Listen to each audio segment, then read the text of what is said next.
Good morning. Please take a seat. I should start the second day. We had a beautiful first day yesterday with very, very interesting presentation on different topics. And I hope today will be like yesterday. Before starting, we received a video from Dr. Sukhanova, who is Associate Dean for Academic Affairs at the City University of New York and co-chair of the WPA Art and Psychiatry section, who sent us this video that I will show you now at the beginning of the morning.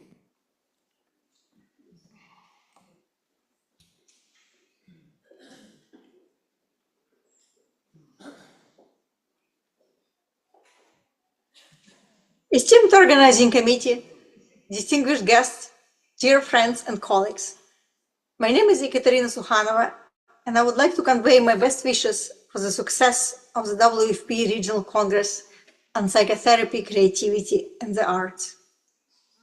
I am very disappointed not being able to join you in person this time, in spite of receiving a kind invitation and being at the program. All roads lead to Rome, they say.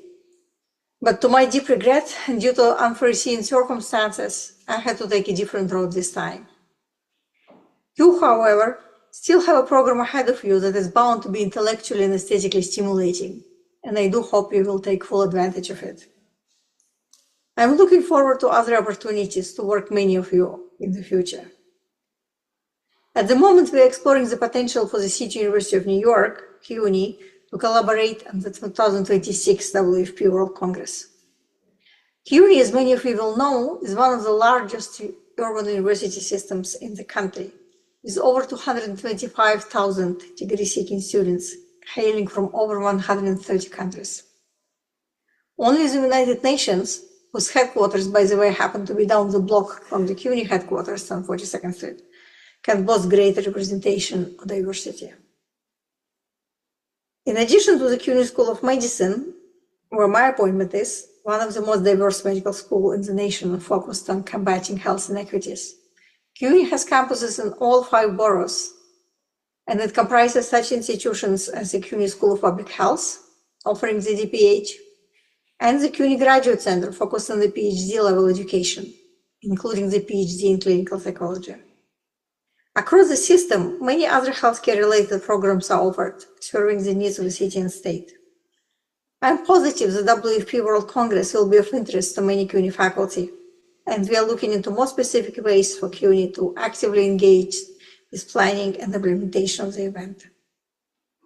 I would also like to extend my greetings on behalf of the 2 sections of the World Psychiatric Association that I co-chair, the section on art and psychiatry and the section on literature and psychiatry.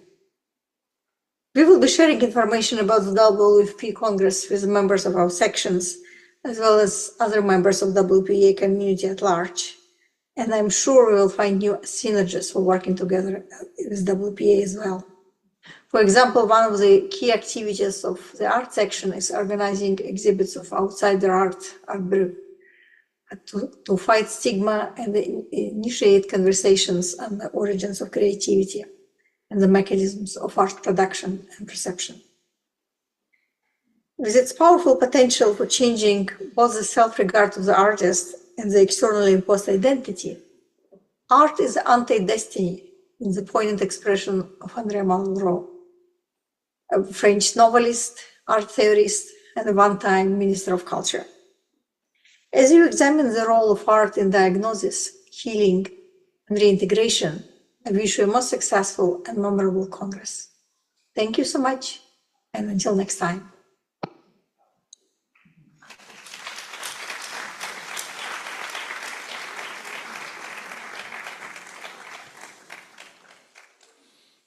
A lot of work for the future.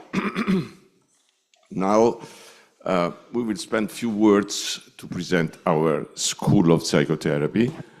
I need the help of my friend and colleague, Carlo Anzilotti, who could come here. I am sorry with all foreign colleagues, but we will present it in Italian because we are interested in engage Italian students and hoping that they will join our school in the future. So my colleague is coming. Yes.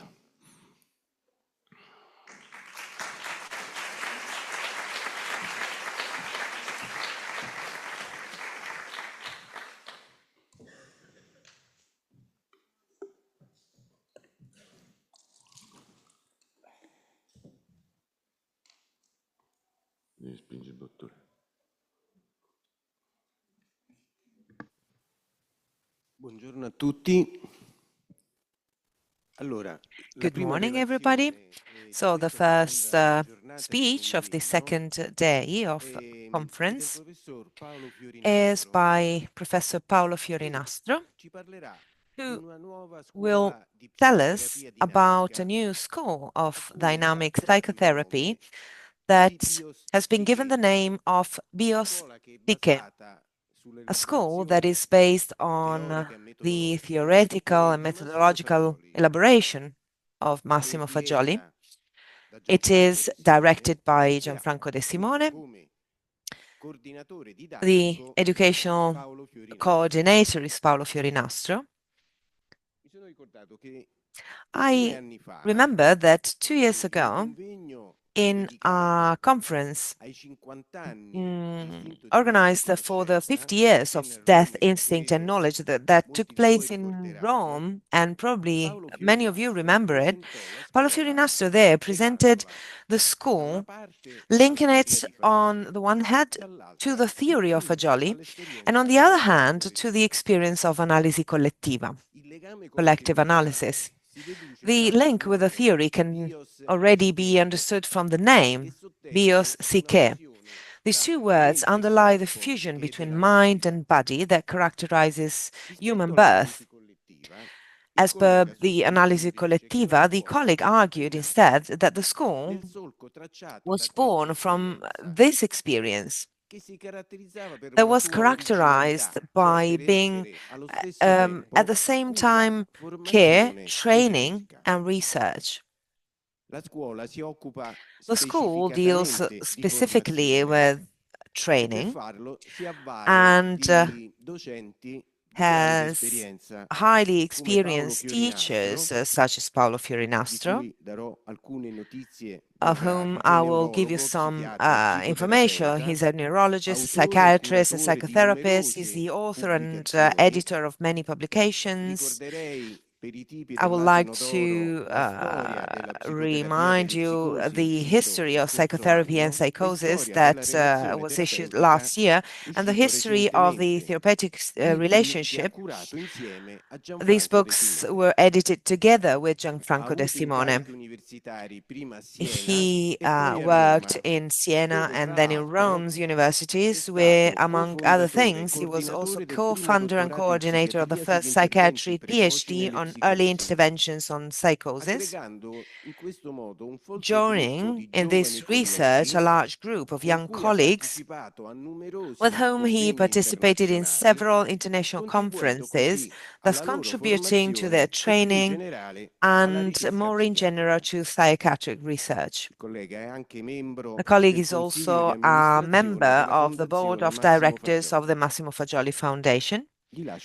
And so I give him the floor to tell us about the school. Thank you very much.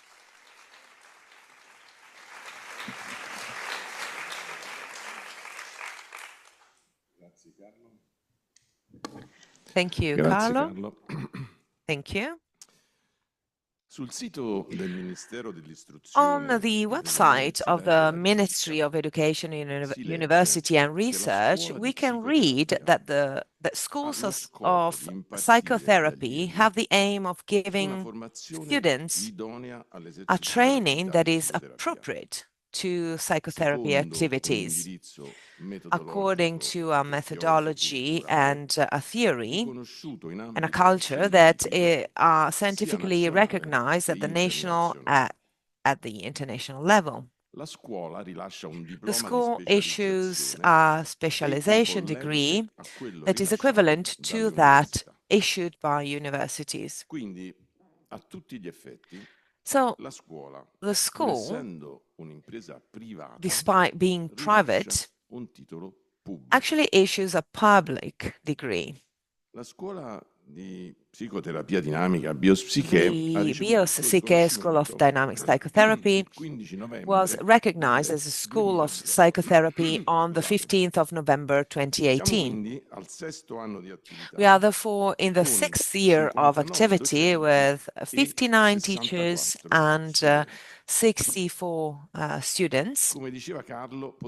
As Carlo said, it might seem that our school is relatively young, but it actually springs from the research of analisi collettiva and the research and training and care led by Massimo Fagioli and based on his theoretical production. It is as if the creation of this school had been managed for many years, during which Massimo Fagioli's ideas were discussed, analyzed, and developed into a collective movement that he had first accepted and then promoted. All this research confirmed the legitimacy of a new psychotherapy methodology based on this theory. The teaching staff is nowadays committed to giving a high meaning to the word training, supported by Gianfranco De Simone, who is coordinating also research of this school, that these two books, of which these two books are the summary. One is on the psychotherapy of psychosis, and then the other on the history of therapeutic relationship. We offer a training that respects the innovative ideas of the human birth theory, and we also want to pass to our students other aspects of Fagioli's research that we have appreciated during our research in the seminars of Analisi Collettiva, in particular the ethics of the theoretical discourse that is anchored in the search for the truth of words, and, as we said yesterday, to the social dimension of psychotherapy.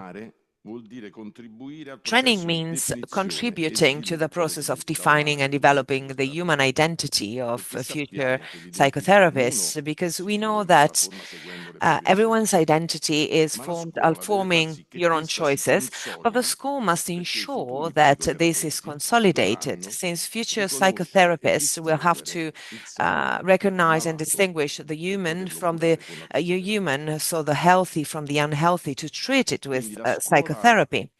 So the School of Psychotherapy, Bios-Psychè, is therefore included in the history of Analisi Collettiva, but it is especially included in the history of psychiatry, and above all, in the history of those movements and people who, with courage, passion, and intelligence, have rejected the organic vision of psychiatry of the past 200 years and have committed their lives to treating serious illnesses with psychotherapy. Bleuler, Sullivan, Frida from Reichmann, Gaetano Benedetti, and many others have sensed that in order to treat mental illnesses without focusing only on our protection and care, psychiatry had to reach the unconscious and find the original way to treat it. There have been several attempts in many parts of the world, Chestnut Lodge, the Menninger Clinic, the Burgosli Hospital in Zurich, the Sanatorium Bellevue in Kreuzlingen, and others. But the discouraging results have moved psychiatry and the treatment of serious mental illnesses away from psychotherapy. These works were all by McLachlan. An original way of dealing with the unconscious was needed. Our school instead sees the unconscious as the core of pathology and care. We think that that psychotherapy must be aimed at the recovery, or better, the recreation of an original core of health that is present at birth as a neurobiological reaction of the human organism that is born. It is from this original core that the mind can be developed without consciousness as an ability to imagine, that is, the ability to create the memory of the lived experience, giving a meaning to your own and others' inner states. Bios and psyche are terms that have always been considered as separate, but for the first time we see them together. At birth, bios is psyche and psyche is bios. The mind is hinged to biology, and this happens at birth, and then the mind develops in an environment of human relationships that can contribute to its psychological development or oppose the psychological development and generate suffering. So, if an environment of human relationships is able to generate suffering, this means that an environment that is able to give healthy human relationships can help transform a state of suffering into one of health or well-being, and this is the ultimate goal of psychotherapy. Massimo Fagioli had an almost obsessive care for search on words, because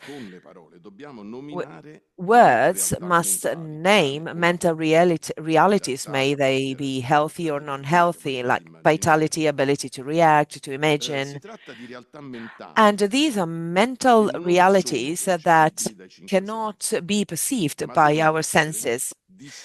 They have to be recognized by the mind that experiences the deficiency or alteration of them.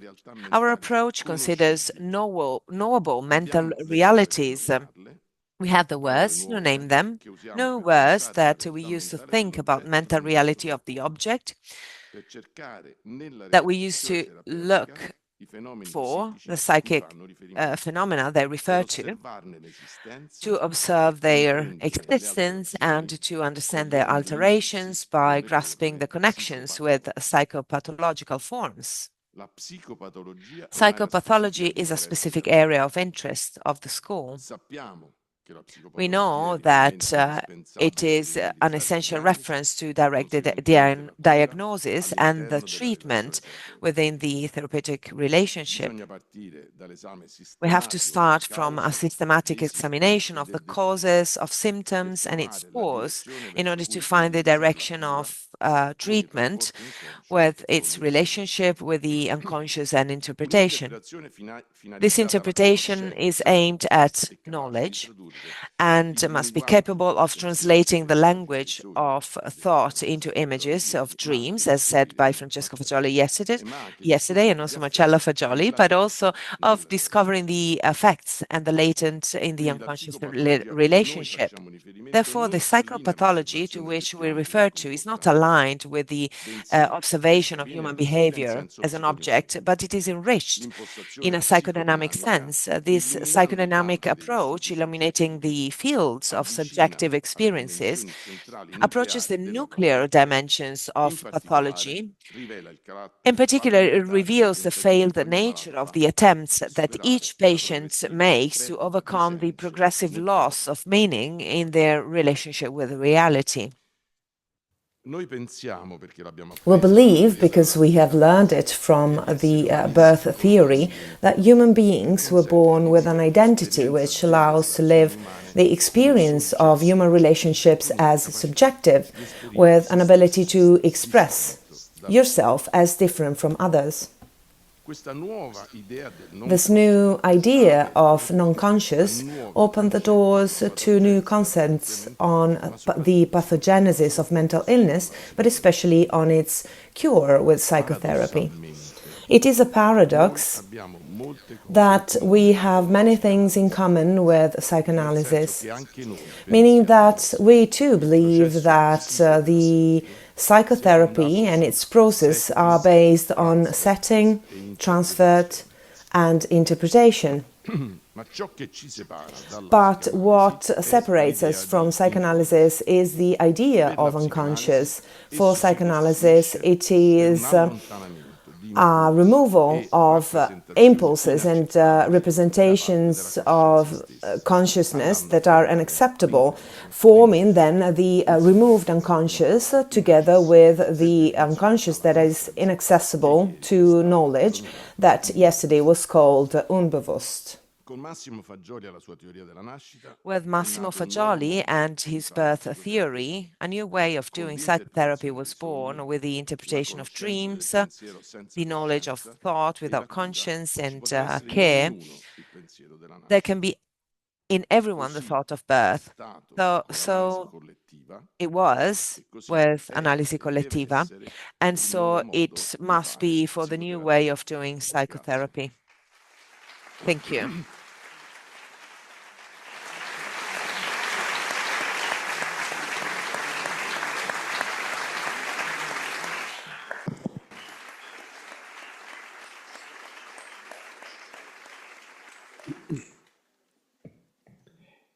Grazie Paolo. Ci sono domande dal Thank you, pubblico? Paolo. Do you have maybe questions? I really liked this speech in which you put together training and psychotherapy and the method for psychotherapy. So I think we should have some ideas for a discussion.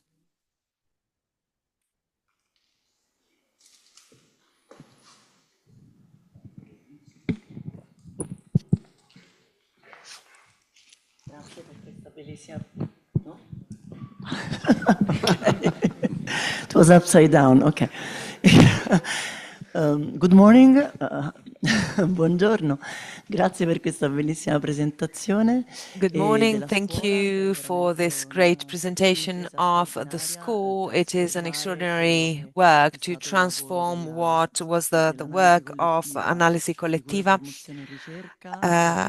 Training and research was actually free, and you turned it into something that it had to be private, but it is still able to work and to carry out work with a social aim, and it's also recognized in the public institutions. I would like to ask Professor Fiori Nastro to give us some details regarding the teaching of group psychotherapy, because this is very specific of our school, but usually in psychodynamics, psychotherapies, group therapy is not very much used. So I would like to know if you could tell us something more about this. And I hope that the translation into English was clear for everybody. Grazie Daniela. Credo che la risposta debba partire. I think that the answer must start from theory, because from a theoretical point of view, the starting point is the social being of every human being, not for a cultural choice, but for the biological features of human birth. That we have 40 years of experience, an experience that has been extraordinary, as well as difficult to tell, difficult to share, if you want, with our foreign colleagues. What was extremely important was the search of words that can transmit our experience. In this experience, we have seen a public interpretation of dreams. There were many people involved.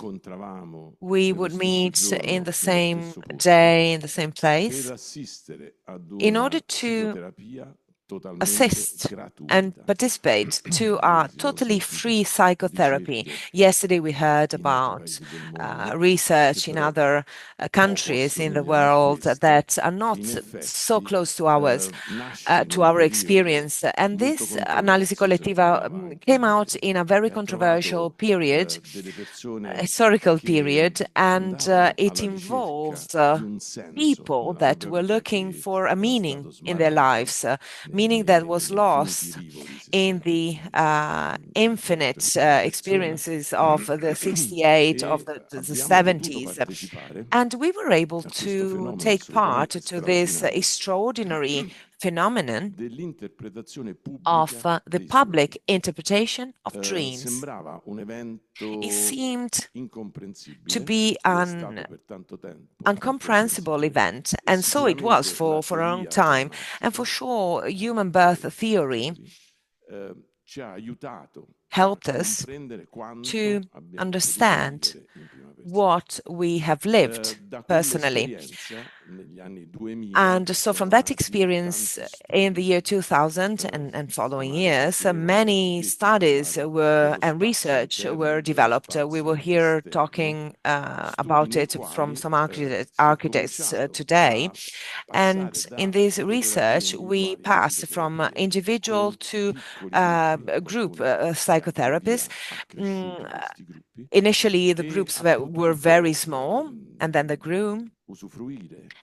And a lot of people could use this experience and training in order to carry out these groups and group therapy that is characterized by a great responsibility of psychotherapists, because group therapy is an extremely difficult and stressful work. This work must correspond to the therapist's experience and identity, but whose potential is for sure more dynamic as compared to individual analysis. So I hope I gave you an answer about this.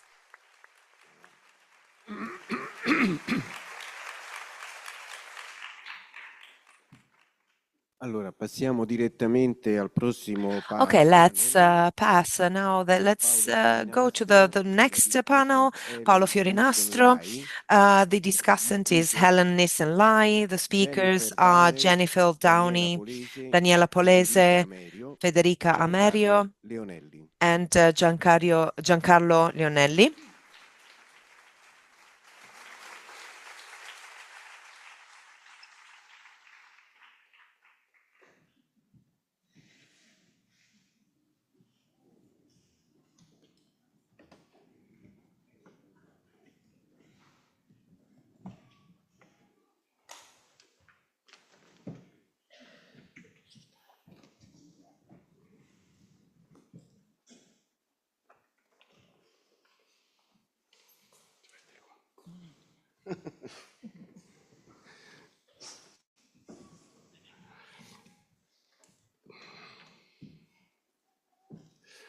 So we will start the first panel.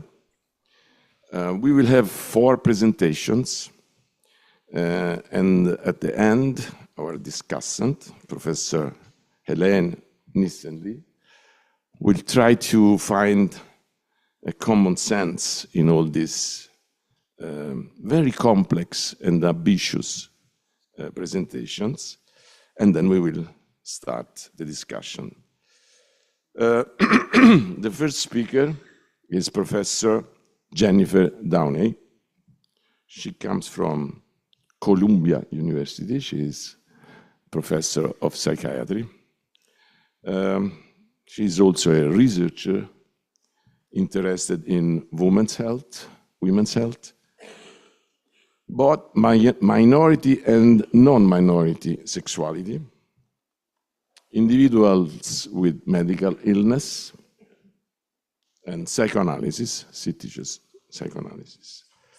She has been the editor of Psychodynamic Psychiatry, which is the journal of American Academy of Psychodynamic Psychotherapy, and she also served as president of the Academy.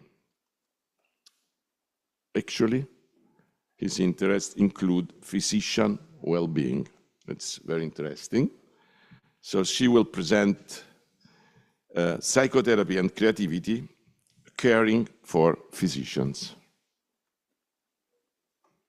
Professor Downey.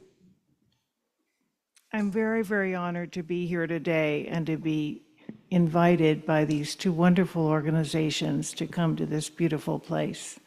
And I'm going to try to be as succinct as possible about this complicated topic I'm going to discuss.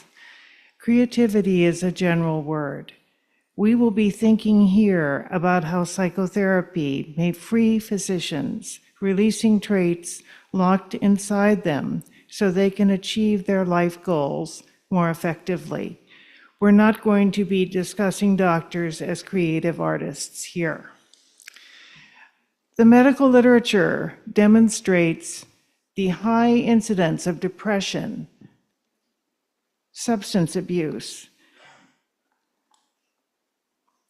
and suicide among physicians. This literature is remarkably consistent since the 1980s. This is not the right. This is a totally different one. Yes. Okay, great. Okay. It's also, this literature is quite scant.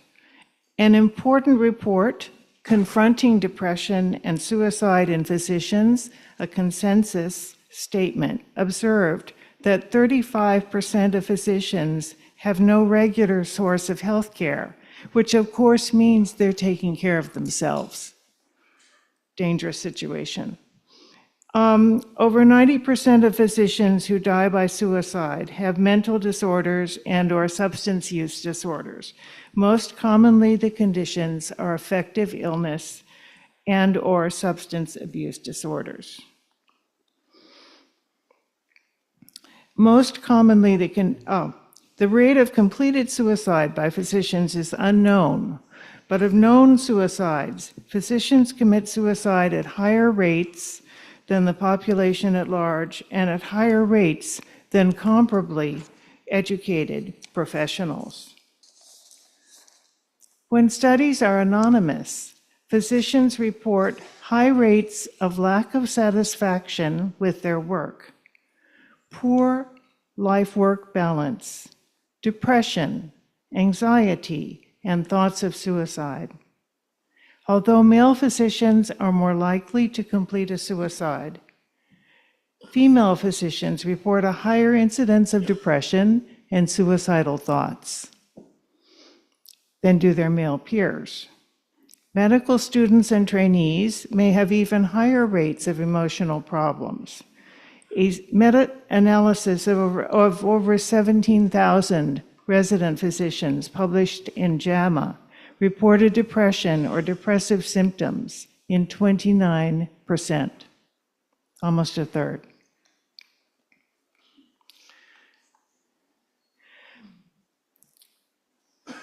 A few studies stand out.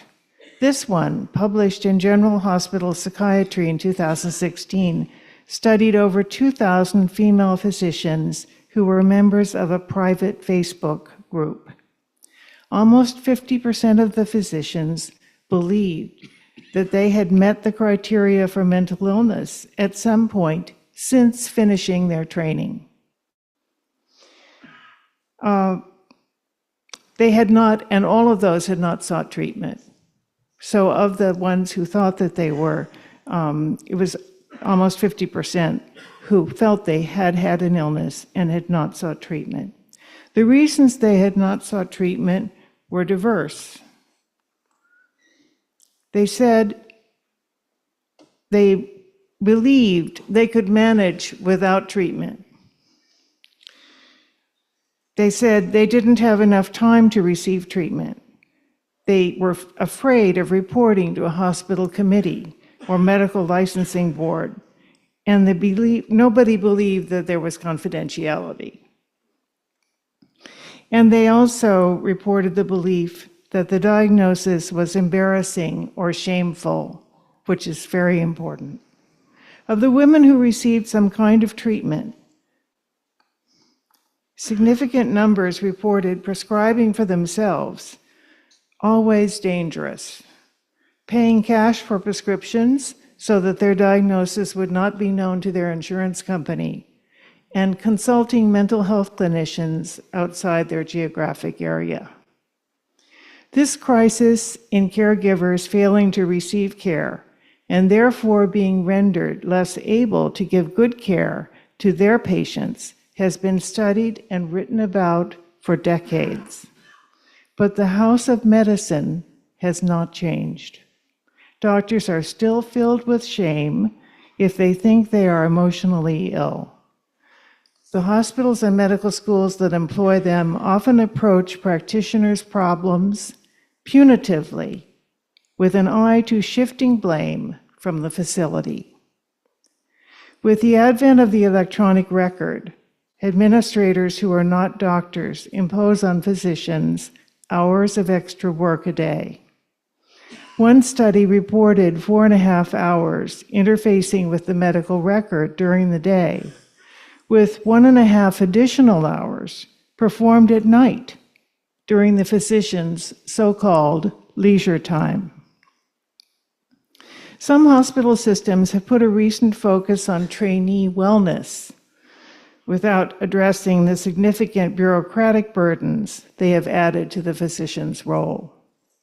The formulation that doctors need to engage in more self-care, I'm putting that in quotes, communicates that any problem the physician or trainee experiences is due to their lack of wellness, a personal failing, as opposed to problems imposed by a hospital system concerned more with early discharge and billing documentation than training. If we think about medical problems that are in the news right now, we think of burnout, a condition that is not a psychiatric disorder, but has been identified by many individuals who work in stressful jobs. It is characterized by feelings of futility, loss of interest in one's work, irritability, and fatigue. It may be associated with depression, but it is important to realize that burnout is a syndrome that is job-related and situation-specific, while depression is an illness. Baker and Sen pointed out that educational programs should not address burnout without discussing depression and suicide, which are real risks. To do so reinforces stigma-driven beliefs that it may be acceptable for a trainee to be burnt out so long as they are not depressed. I'm going to turn from this rapid review of the literature on physicians' mental health issues, especially depression and suicide, to my own observations over the years of treating many physicians of all ages with psychodynamic psychotherapy. I'm going to take a moment just to discuss how we defined psychodynamic psychotherapy. I and my colleagues, because, psychodynamic psychotherapy is not taught uniformly across the United States, and in fact has fallen out of many biologically oriented psychiatric residency programs. So you when you talk about psychodynamic psychotherapy, in the United States, we have to define our terms. And the way we have defined this for our students is to say that first there are 3 elements that in psychodynamic psychotherapy. The first is that one takes a developmental perspective in which the clinician considers the patient's childhood, family of origin, and any traumas experienced. 2, the importance of the unconscious in determining behaviors. And 3, the importance of what psychoanalysts call the transference, but we prefer to call this as easily the therapeutic relationship, which encompasses both the real relationship and the fantasied relationship between clinician and patient. So we have deviated from Freud in that respect. My experience of treating physicians as a psychiatrist and psychotherapist began in my fellowship when I worked at a university health center, which maintained special psychiatric services for graduate students in the health professions. The job of being a psychiatrist to these budding healthcare professionals captivated me. It involved sorting out in a limited time the student's psychiatric symptoms. Was a mental illness making its first presentation? And the interface of these symptoms with the student's problems in the professional school. These problems that came up in school were almost never primarily cognitive. It was too hard to get into those schools for that. The problems were developmental. The task of becoming a physician, for instance, involves developing the identity of a doctor, someone who has accurate information, works for the benefit of the patient, is comfortable being an authority figure, is kindly motivated, tells the truth, and can survive in the pressure cooker of the hospital training situation. Of course, if you have a psychiatric disorder, as well as developmental issues, it will be even harder to become and function as a good physician. The problems become more challenging. It was at this point in my career, working at the Student Health Center, that I became interested in becoming a doctor's psychiatrist. Since then, I have consistently had 4 to 5 physicians in my practice at nearly all times. If you treat young people in professional schools, you need to be flexible about money and time. They worked all day and many evenings and nights. They could never come to a weekday session off campus. They could never come on the same day each week. They could not afford expensive treatment. Later on, when I took on physicians in all phases of life, there were still issues of time. Physicians still work very long hours in the United States and most other places. I would like to, I have a couple of vignettes.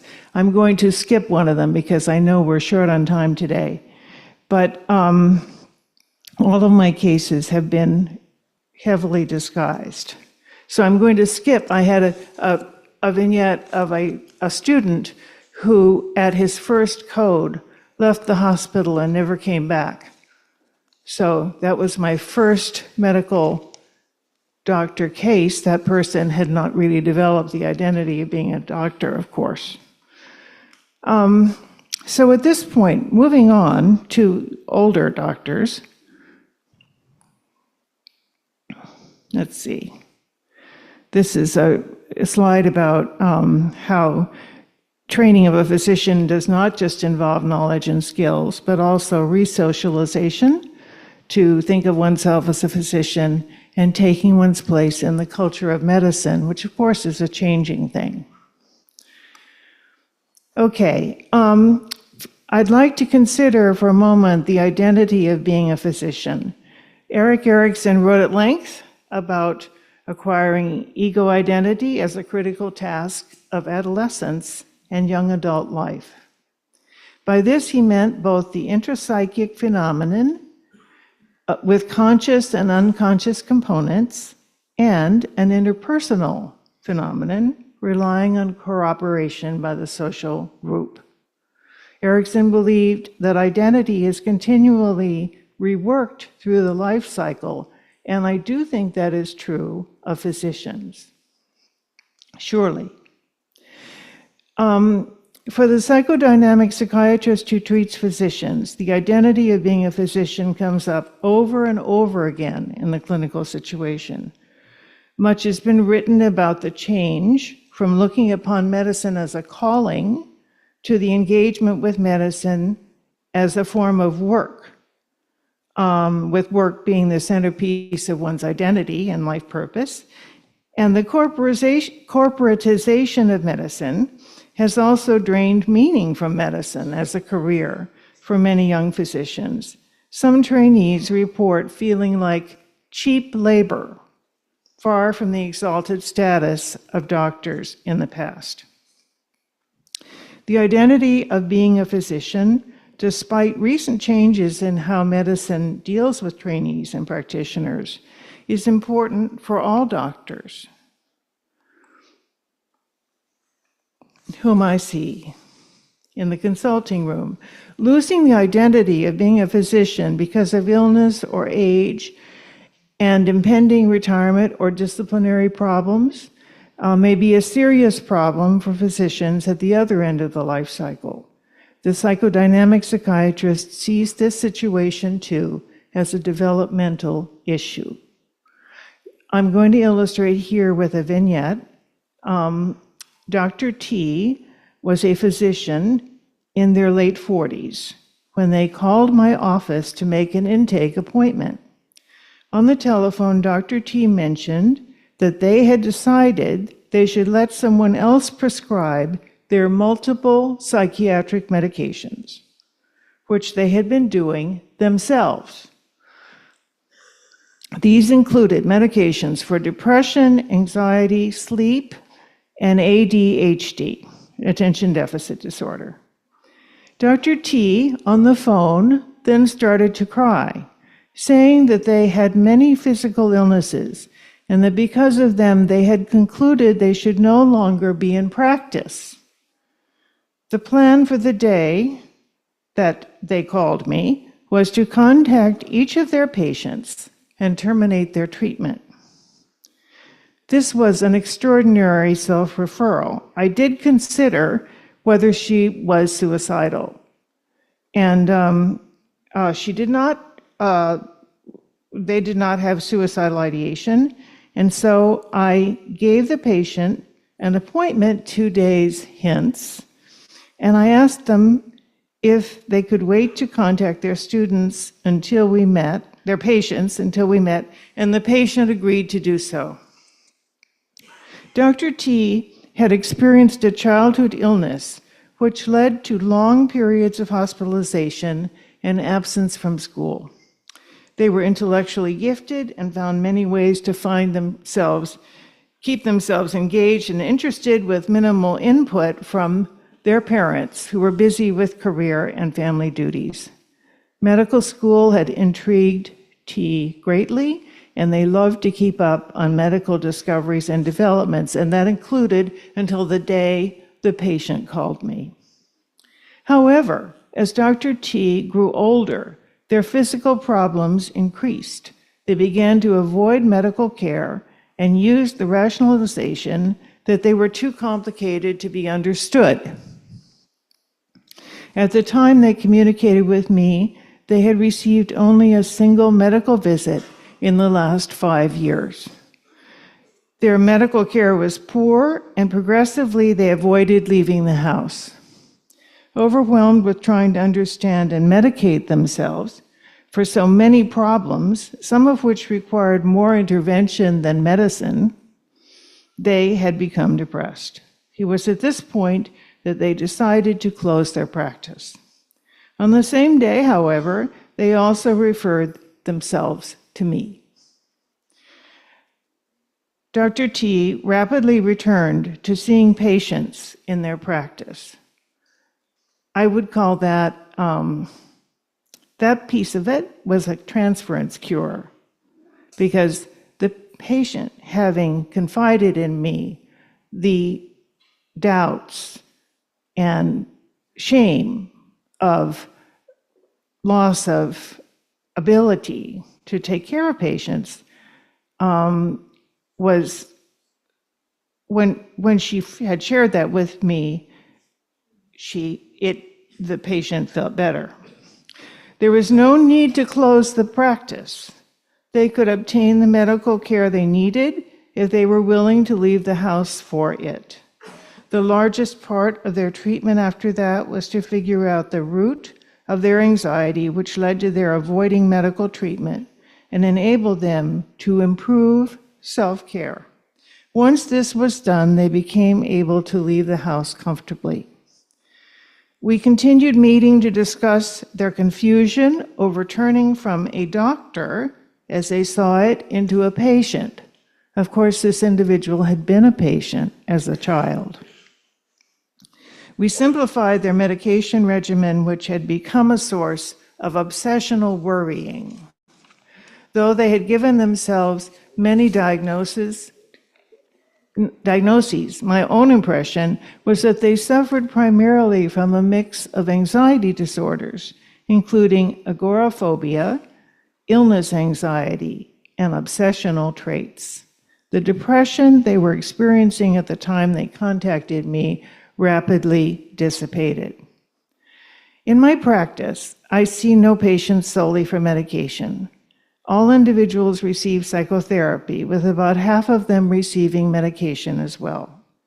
Given this, naturally, people who don't want to talk, like some of those doctors we were talking about earlier, wouldn't seek me out.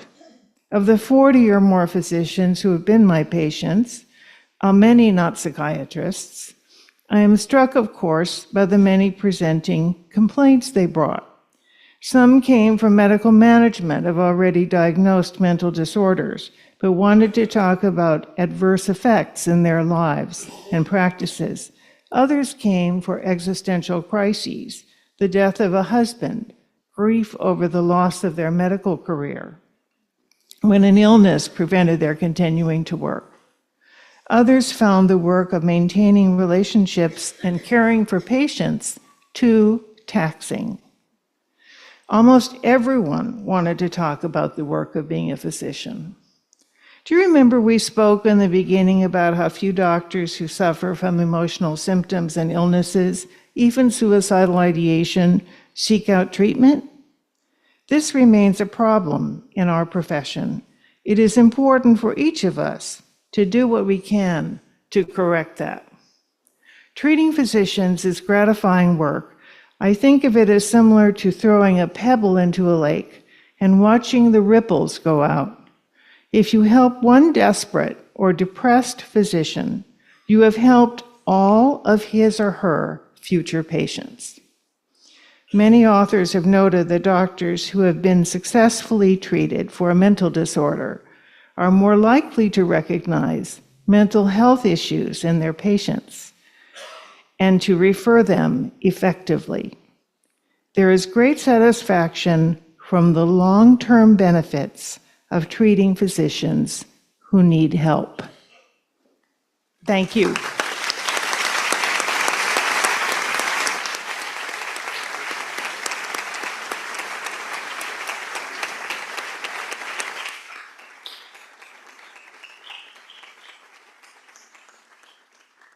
Thank you, Professor Downey. It's a very, very interesting topic. I hope that in the discussion we will have many questions. I go to the second speaker, who you know very well, Daniela Polese, Dr. Daniela Polese. She is a psychiatrist, a psychotherapist. She works at the Child and Neuropsychiatric Unit at Sant'Andrea University Hospital. And she teaches now and in the past. She has been teacher in Naples at Federico II at the residency program in psychiatry and gynecology. And she teaches also in Columbia at the University of Naiva. Daniela is also a painter, so she will present her presentation entitled From 20th Century Avant-gardes to a New Dynamic Psychotherapy, the Art of Interpretation. Please, Daniela.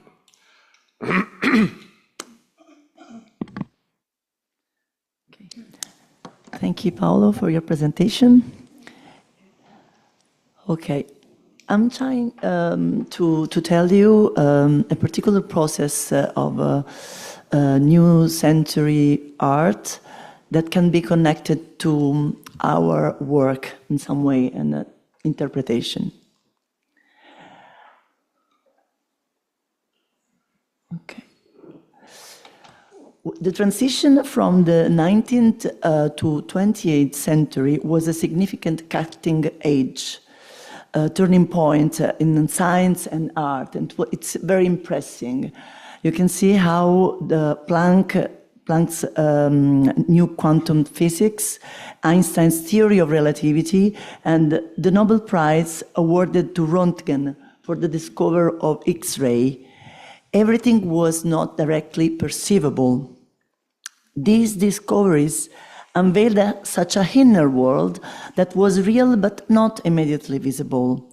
Simultaneously, art changed even if it was already changed at the end of the 19th century with the Impressionism, Post-Impressionism and Expressionism. But now something new happens.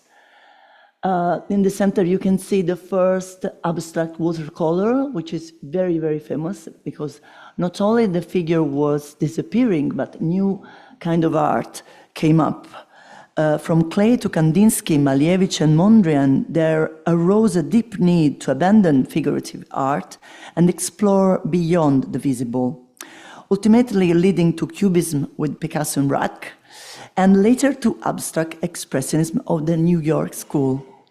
This formal transformation paved the way for new images, and this is a letter from Freud to Abram. This is in Italian, and I'm reading it in English. Dear friend, I received a drawing that supposedly represents your head. It's frightful.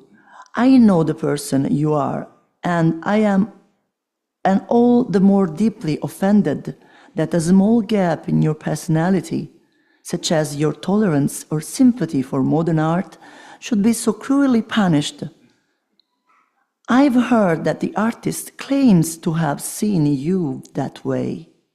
People like him should not be allowed access to analytical circles because they illustrate most unpleasantly Adler's theory that it is precisely individuals with innate severe visual defects who became painters and illustrators. Let me forget this portrait while sending you my best wishes for 1923. In contrast, the new century aimed to represent a reality beyond what eye sees, and they did it purposely. Paul Klee wrote, "Art must make the invisible visible." Les Demoiselles d'Avignon by Picasso illustrates this break with the past. Picasso's style later became very known for everybody, and he used to transform figures or previous art works, like this is Les Femmes d'Alger di Delacroix. You can see how he's transforming the figure, deforming until transforming them. So it's between a deformation to a total transformation so that the figure is not even recognizable anymore. And it's the same with Les Déjeuners sous l'herbe di Manet et Las Meninas di Velázquez. So at the dawn of this new century, the formal process in the Les Demoiselles is even more complex because it's the birth of this new style. In the catalogue of an exhibition dedicated to this work, written by Helene Seckel, she was director and founder of the Musée Picasso in Paris, recounts how she was astonished by the impressive mass of images related to Les Demoiselles. There were 7 large paintings done as studies, 5 sketchbooks containing over 350 drawings. almost all dedicated to this work. The long gestation began around 1904, and these paintings, born in a poor, infamous Montmartre, represented a revolution. This is Picasso right in front of Les Bateaux Lavoir, which is the place where all the artists stayed without light and without heat. And this is an ancient postcard of Montmartre. Picasso himself understood the magnitude of this work. So he has hidden this work under his bed for months, because he got this awareness that it would not be immediately understood. For example, as Marco Delogu said, Picasso works found the market in Russia, but even the collector Shuchkin, when he saw Les Demoiselles, he said, "What a loss for French art." So imagine how Picasso was alone in that period. The first to appreciate his genius was André Breton, the surrealist poet, who called it a foundational and capital work in art history. Gertrude Stein, Picasso's friend and collector, wrote, that's very interesting, "A child sees his mother's face. He sees it very close, a large face for a child's eyes. Picasso knows faces like a child. He knows faces, heads, bodies. He was beginning to express this awareness, and the struggle was intense because, except for some African sculptor, no one had attempted to depict things not as they are known to be, but as they are when seen without remembering having looked at them before." Picasso did not see faces with the eyes of perception. Actually, he saw them with the other eyes, expressing an ancient sensitivity, the ability to see beyond the visible. A child naturally awake shows a dimension that is not rational and unconscious, which adults generally access only through dreams. Picasso, however, seemed able to bring forth this reality, not by mimicking children or primitive art, but by using them as keys to express this hidden dimension, recreating it through invention. Fagioli studied a lot Picasso and wrote, "Picasso starts from a perceived relationship reality to go beyond, transforming the seen figure into an invented image." I don't know if you remember something that Francesca Fagioli said yesterday. This transformation experience gives birth to a new image different from the original relationship. What becomes visible is not what was lived. I refer to the concept of transformation as presented by Francesca. Transformation is something that in the current reality is neither evident nor recognizable. Transformation is in contrast to development, which preserves what is recognizable in the current reality. Picasso's abandonment of reproducing what he saw was a tremendous act of courage, leading to creation of an inner image filled with references to artists from history who influenced him. In Les Demoiselles, there are hidden images like the dying Niobe of 5th century before Christ, the Venus de Milo, 100 before Christ, Botticelli's Primavera, Spring, 1418, Michelangelo's Dying Slave, 1513, Ingres, the Turkish Bath, 1862, and Cézanne's Five Bathers. A powerful liberation of the female image from prostitution, slavery, and external beauty emerges, a vehemence that expresses an inner reality, and a vehemence naked. With glowing skin and new forms, these figures confront the viewer with incredulity. Picasso was aware of the revolution he was spearheading. He hid La Demoiselle for months. He was a rebellion against the concrete, positivistic perception of reality, a rejection, again, of the bourgeois rationalism. Yet, even as he destroyed the perceived image, he achieved a total creation, a true birth of an image. Then, let's go to the hot point that is referred to us as therapists. How we can draw from this new artistic expression. Something has been already said yesterday. We might hypothesize that this process, now let's think about the process of transforming lived experience into an invented image that mirrors the mind's process when creating a dream image. In 1995, about a screenplayer, a film screenplayer, he spoke of an unconscious non-dream image, referring to an image created by the artist's fantasy, imagination, as if the external world did not exist, yet born from human relational experience.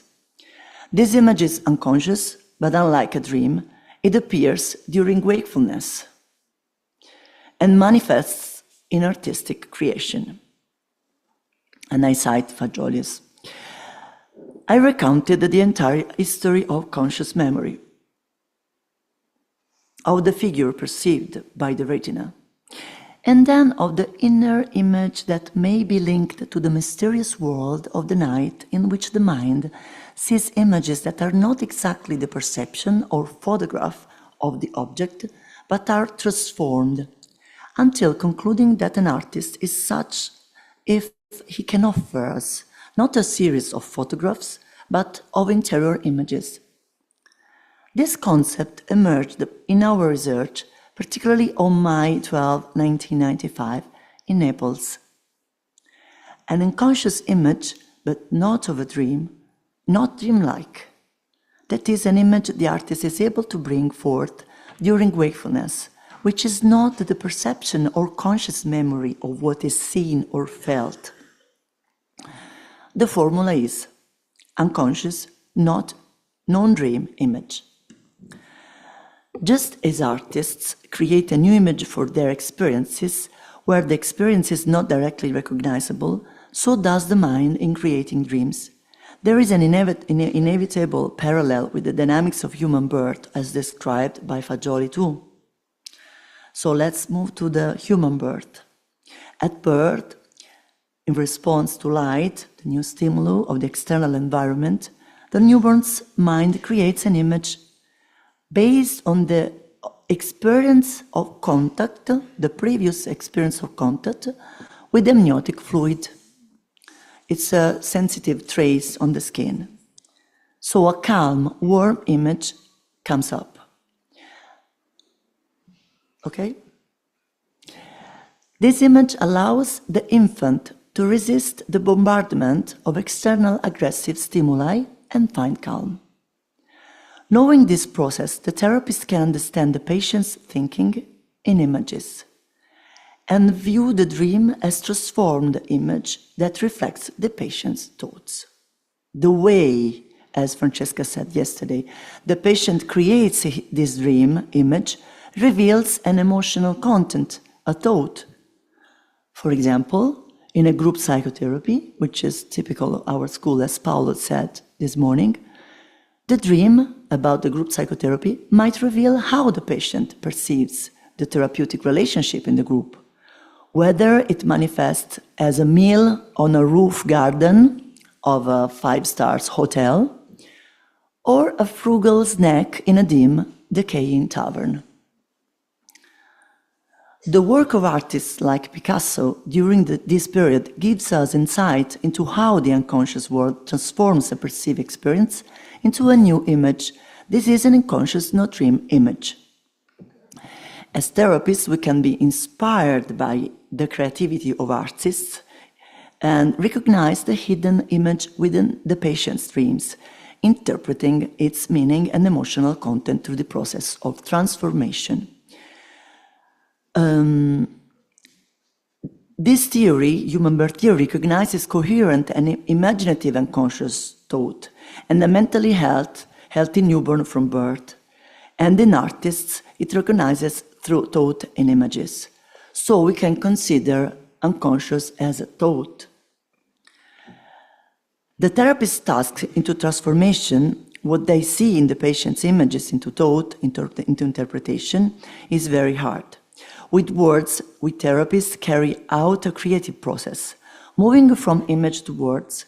Yesterday, it has been reported also by Marcella Fagioli, how we could also explore the concept that interpretation is the sound of the voice, where the therapist performs an additional transformation from image to sound. This transformation, and this is the conclusion, from image to sound and from sound to image, was also a focus of the avant-gardes. So see how artists were beyond us, particularly for Kandinsky and Klee, both painters and musicians. But this is another story.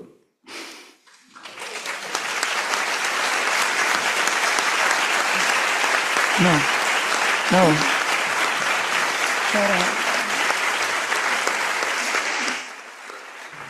C'era un video, c'era una slide.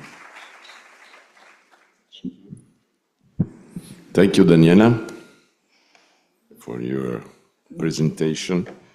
The next speaker will be Federica Amerio. She graduated in History of Contemporary Philosophy, and she works as French translator. She was co-author of the French translation of the first volume of Massimo Fagioli. In English, is Dead Instinct and Knowledge, Istinto di Morte e Conoscenza. And her presentation is Analisi Collettiva and Art, Elements of Creativity and Originality in the Relationship with Hundreds and Thousands People. Please. Okay, thank you, Professor Fiori Nastro. So as you have just heard, I'm a French translator, but I'll try to do my best in English today to present you this paper, which has been written by 5 hands. So art is particularly complex to define. To find the best contents and the most efficient forms to do it is said to be also in itself an artistic act. In the definition of various dictionaries, we noticed that the proposition that Massimo Fagioli, we noticed that the role of irrational thought in art is not included. In this regard, we try to introduce the proposition that Massimo Fagioli elaborated, both within his theoretical path and research, as well as during his therapeutic group practice.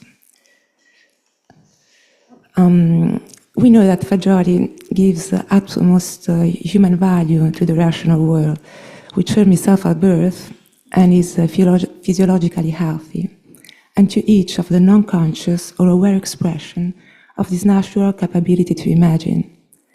We also know that Fagioli feels an absolute love for artists, courageous people who have sometimes risked their minds and their own lives in the research.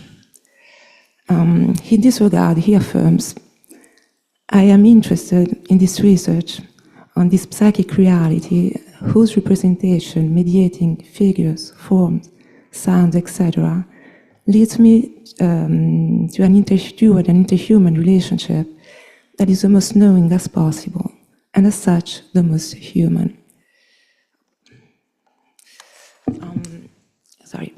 During his intervention in Bologna in 1980, he distinguishes between art as free expression, like painting or sculpture, and art as communication in the interhuman relationship, in this case, theater and cinema.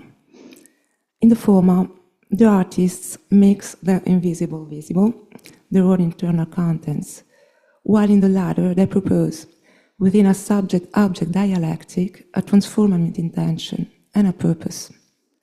According to Fagioli, the artist may not have a clear awareness of the cause for which the exigence to create is born. They may not exactly know the object they're addressing, and finally, may not have a clear purpose with respect to the outcomes the work will have. However, the creative practice as such is derived from and actuated with non-conscious fantasy that allows to transmit a new content without any type of personal or social distraction, including the possibility of separation from and refusal of a previous normative condition. All in all, art creates a distance non-commensurable to the dimension of mental illness. In an article, Fagioli writes, "I know for sure that there is the narcissism of the artist who distances himself from others to realize his irrational identity that is fantasy, and the narcissism of the exhibitionist who hides the hollowness and non-thought." In the book Bambino, Donna e Trasformazione dell'Uomo, Fagioli already addressed the theme of the difference between the form of artistic creativity and the particular one that emerges in the work of a psychotherapist. In the figurative arts, the artists work on an inanimate material, transforming a block of marble into a statue or a wet canvas into a painting. They do sing as free expression, that is, as a deep personal fulfillment. The psychotherapist who has realized his own identity instead merges his own fantasy with the capability of transformation within the interhuman relationship, as we heard yesterday too. Fagioli, who was already psychiatrist and theoretician, didn't only deepen the difference between the arts. In our opinion, in his psychiatric group practice, he realized an original and refined expression of his own creative capabilities. This occurred during the Analisi Collettiva period, and may even go as far back as the writing of the distinct and knowledge. We believe that in the history of Analisi Collettiva, it's possible to underline different phases concerning his relation with art. From 1975 to 1985, Fagioli referred to artistic images which carry intuition related to the dimension of psychic reality. The examples range from literature to poetry, from sculpture to painting. Cinema and music also play a central role. The collective sessions began spontaneously at La Sapienza University in Via di Villa Massimo. We like to recall, in relation to the lack of affectivity, that in the interpretation of the first dream publicly told, Fagioli refers to the image of Olympia as told in the story of the Sandman by Hoffman. From 1985 to 1992, a significant passage can be observed. Fagioli does not only refer to works of art by other artists, but becomes an author himself, starting from the requests that emerged from some participants in his sessions. Famous examples of this include his participation in the films Devil in the Flesh and The Conviction, for which he wrote the screenplay with Marco Bellocchio. He also collaborated with some architects, which gave rise to the Architetto Catalog, The Courage of the Images, and to the realization of many projects, the renovation of the seminar venue in Via di Roma Libera 23, the Little Wild Building, and the Love and Psyche bookshop. Fagioli himself says that after the first film, architects have grasped his ability to know how to create new images. In the introduction to the catalog, he observes again the differences between the figurative art and architecture, comparing the latter to psychotherapy, language that has intention, that modifies and transforms the human reality, can be compared to architecture in that it transforms reality. In 1991, Fagioli wrote, this time alone, the screenplay for the film The Butterfly's Dream, made in 1994. The main character is a boy who does not speak, and therefore represents the first year of human life. he expresses himself only through the verses of classical works. In the brochure that appeared at the Cannes Film Festival while the film was presented, Fagioli wrote, "If I enter the world of art, I ask forgiveness. I had already reached the labyrinth of conscious thought and scientific knowledge. It oppressed me." The title of this last film gave its name in 1992 to the quarterly magazine of psychiatry and psychotherapy that is inspired by the birth theory. Since 1992, he continued and intensified his collaboration with architects. In this regard, we recall the witch spell, the giant, and the yellow fountain in Rome, the blue sculpture that is also present here. And our apologies for this brief summary. We would like to refer to the reports of the architects. A subsequent creative development of Fagioli is specifically realized in 1998 in the conception, direction, and being also the main actor of the film Il cielo della luna. The film deals with the interesting relationship between a homeless man and a bourgeois woman who, thanks to this, finds her lost identity. The film was presented in 1998 in Cattolica at the Locarno Film Festival and in 1999 in Wolfsburg. In the following feature film, Mélange, the research on images focuses on deepening the relation between the arts and the non-conscious mind, in particular on the conscious expression of unconscious images that are not dreamlike. The theoretical research, already defined as non-dreamlike unconscious image, is also contextualized in Mélange with the vision of the studio where the seminar held, which for the first time is shown from 1986 until 2001. In that year, we observe a further movement of the psychiatrist who carries out the second and last artistic renovation of the studio. Unfortunately, we are forced to make a selection from these and many other historical passages. In 2006, he began collaborating with the Weekly Left, where in the column entitled Trasformazione, he wrote about psychiatry, politics, and culture. Probably starting from 2012, we can note here a clear evolution of the written language, moving from a rigorously scientific form to a form that we could undoubtedly define as poetic. At the same time, 4 of his drawings follow one another on the same pages of the column. The result achieved is a composition of harmony between scientific contents, poetic language, and artistic image. His last drawing, which appeared on Left 2014, is entitled Sea Waterfall and represents the indefinite image of analisi collettiva. Fagioli artistic production is impossible today to consider in its entirety. We would like to underline how the experience of analisi collettiva itself presents aspects of originality and uniqueness, if not genius, and as such can be considered as a particular expression of a creative dialectic. Starting from the theory of a natural mental health at birth, Fagioli supposed the possibility of treating with psychotherapy that includes theory, creativity, and transformation. Fagioli writes, "Here is about making emerge, appear, what was previously non-existent, and first of all, the affections. It is about giving birth to affection in those who do not have them, in people from whom affection have disappeared forever."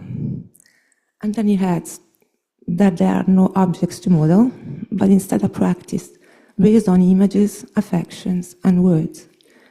Analisi collettiva took place according to a rigorous setting that guaranteed freedom, gratuitousness, and anonymity to hundreds and thousands of people.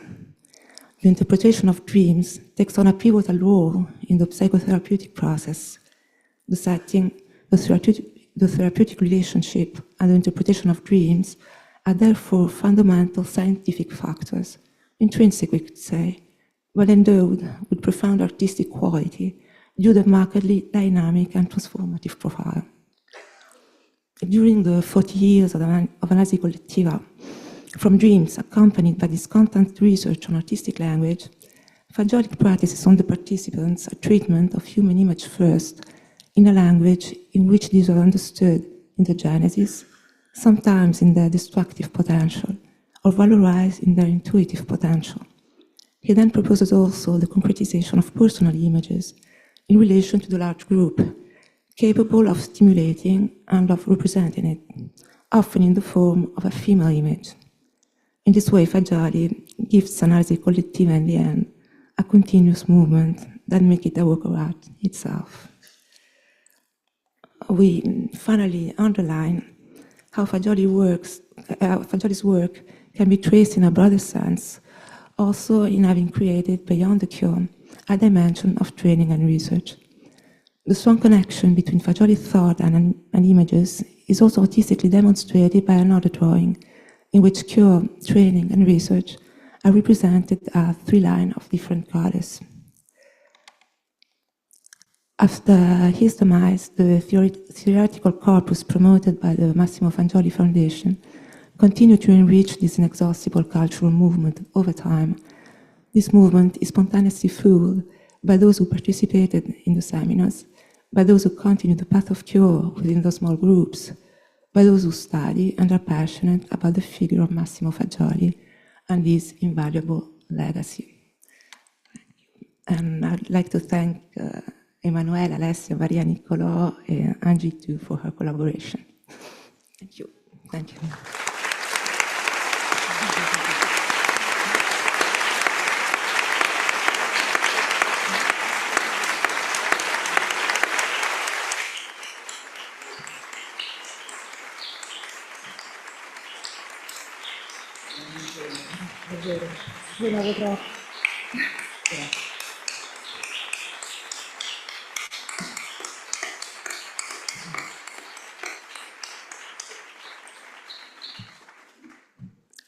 I was watching the photo. We were all together in 2015 in Aula Magna of Sapienza, and the crowd was all composed by collaborators, we could say, or patients of Massimo Fagioli. It's a great day. The next speaker is Giancarlo Leonelli. He is an architect, a friend, long time. He has been teacher at high school, but mostly he's an artistic consultant in the direction of the restoration of an historic wing of the Uffizi. And he participated to the exhibition of the Courage of Images as a designer of several architectural and urban planning projects. Actually, he is involved in the restoration of public historic buildings in Florence. With two colleagues, Fiammetta Nante and Corrado Landi, he will present Psychiatry, Image and Space, an account of an historical experience. Please. Grazie Paolo. Devo dire che dopo la giornata di ieri. Thank you, Paolo. I must say that after yesterday, I wished I had the time to rewrite my speech, but because there were many triggers from yesterday, in particular, Professor Cesar Alfonso about architectural space with a specific sensibility that puts together architecture and psychiatry. He gave me great ideas, and I really liked it. So I will read my presentation in Italian. In the long psychiatric activity of Massimo Fagioli in the collective analysis seminars, he dealt with the subject of architecture, a very particular artistic discipline.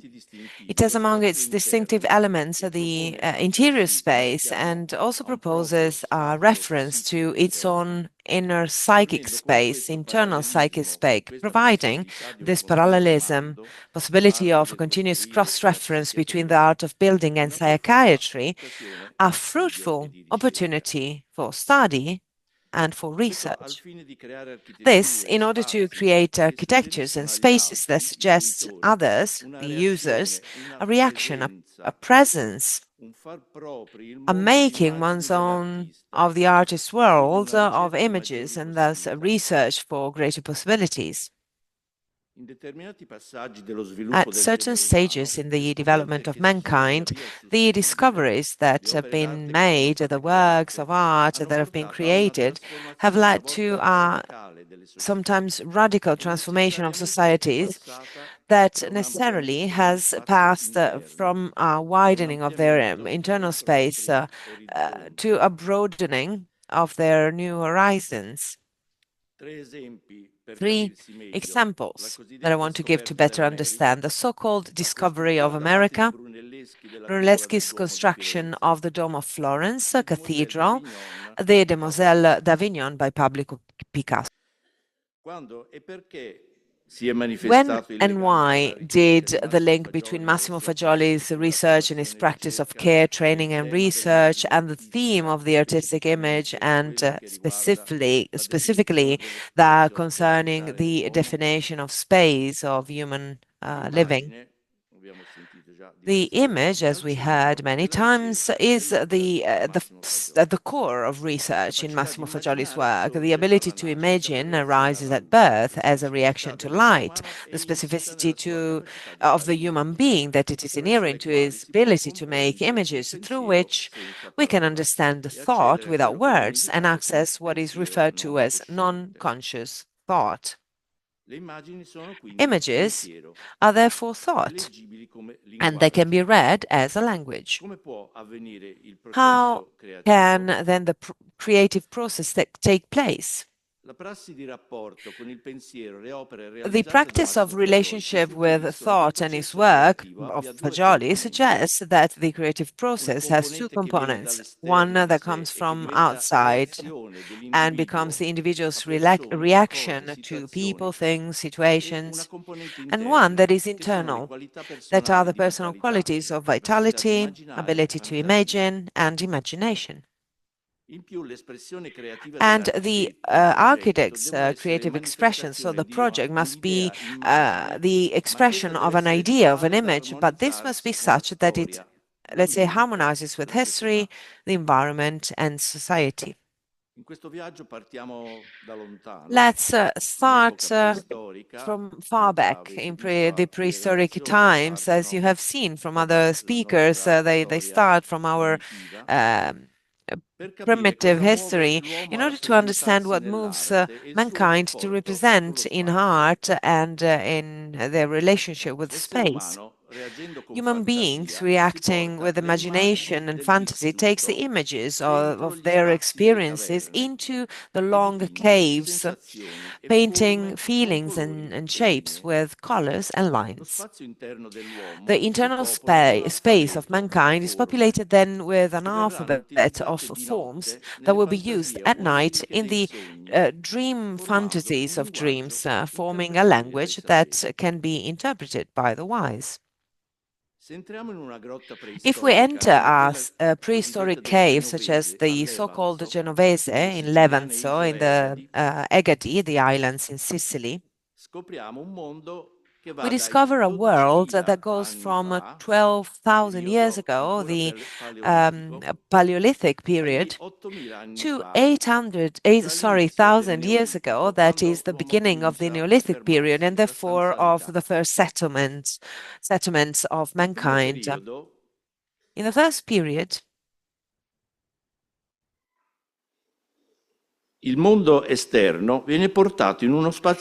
first period, the external world is brought into an intimate space close to the light, and there is no reproduction of the memory of what is outside, but we see images that are the discovery of the line in an incredible graphic perfection, considering the means available, together with a poetic representation of movement and the composition of animal figures.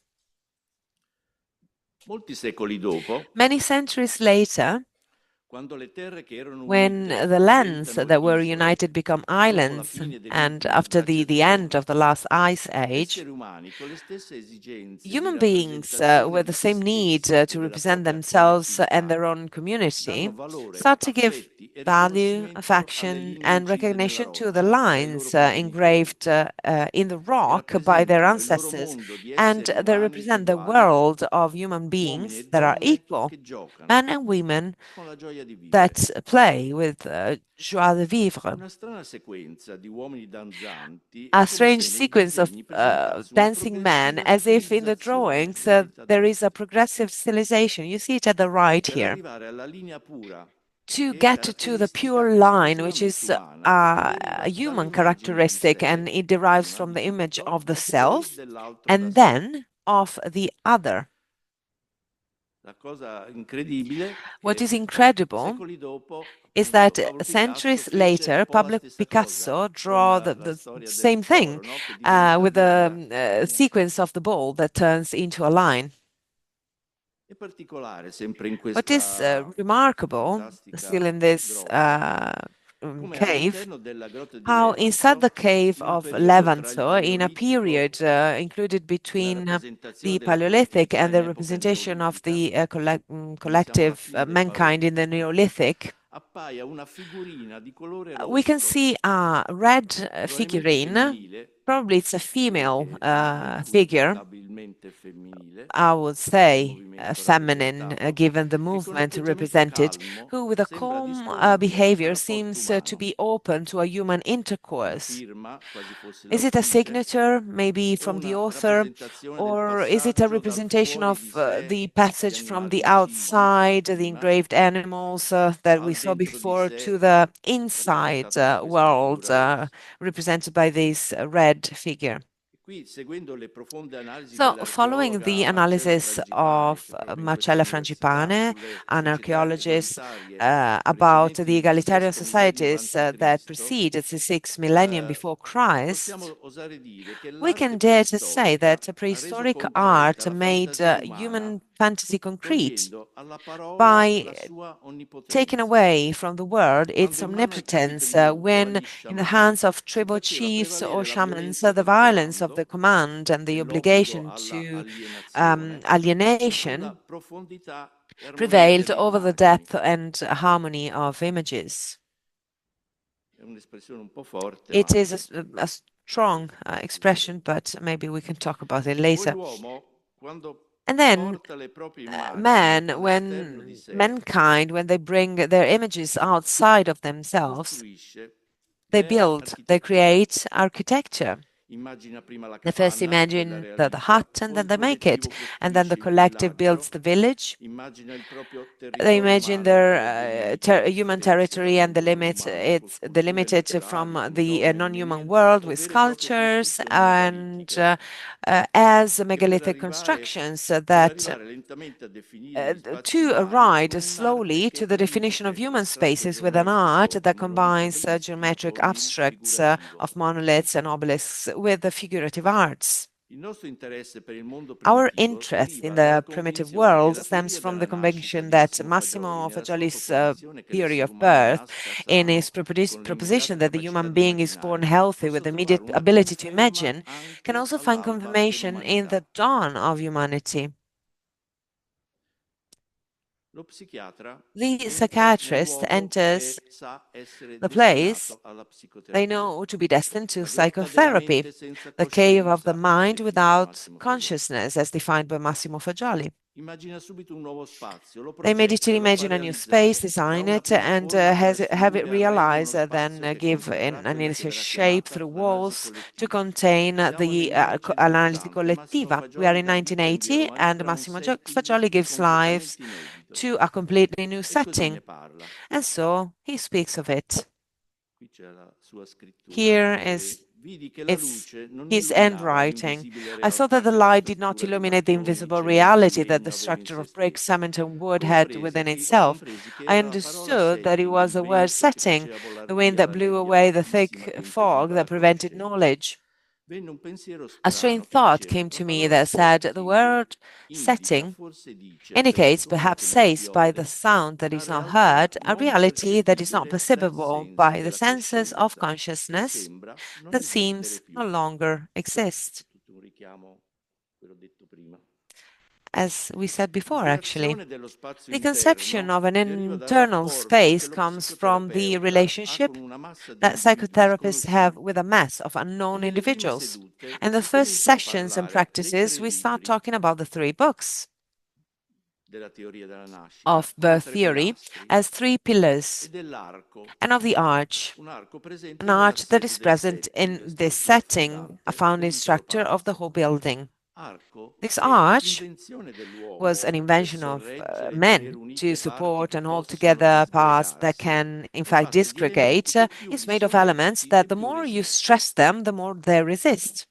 And so, at the end of the 70s, at the beginning of the 1980s, in the society there were many elements of disgregation of thought. The non-glorious end of the 68, terrorism, the spread of drugs. They were affecting especially young people in a process in which mental illness was developing. The study of art began to become an essential component.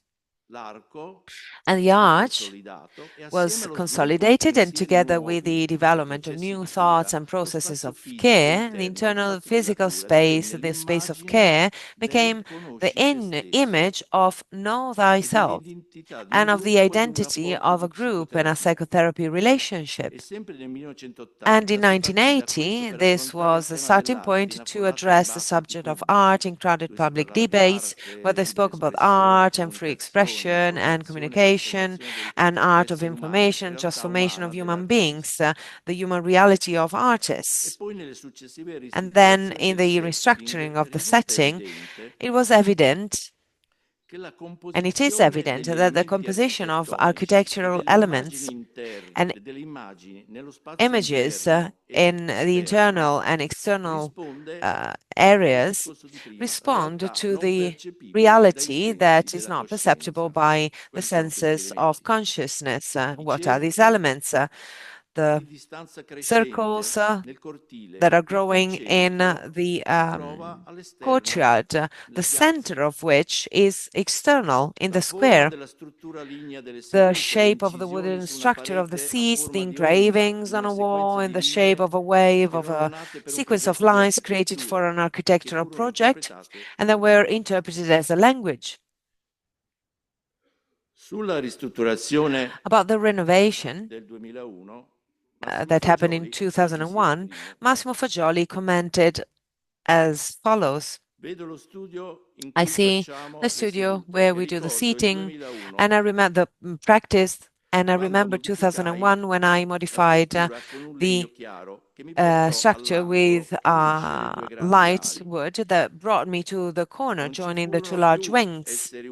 There were no more human beings who could hear me without seeing me, but everyone could see the reality of the body and hear the voice that gave the interpretations of the dreams that were told, with the description of the dream images. Fu frustrata la fantasticheria che avrebbe potuto It frustrated pensare the fantasy that might have thought that I had something to hide because I was removing the body from their sight.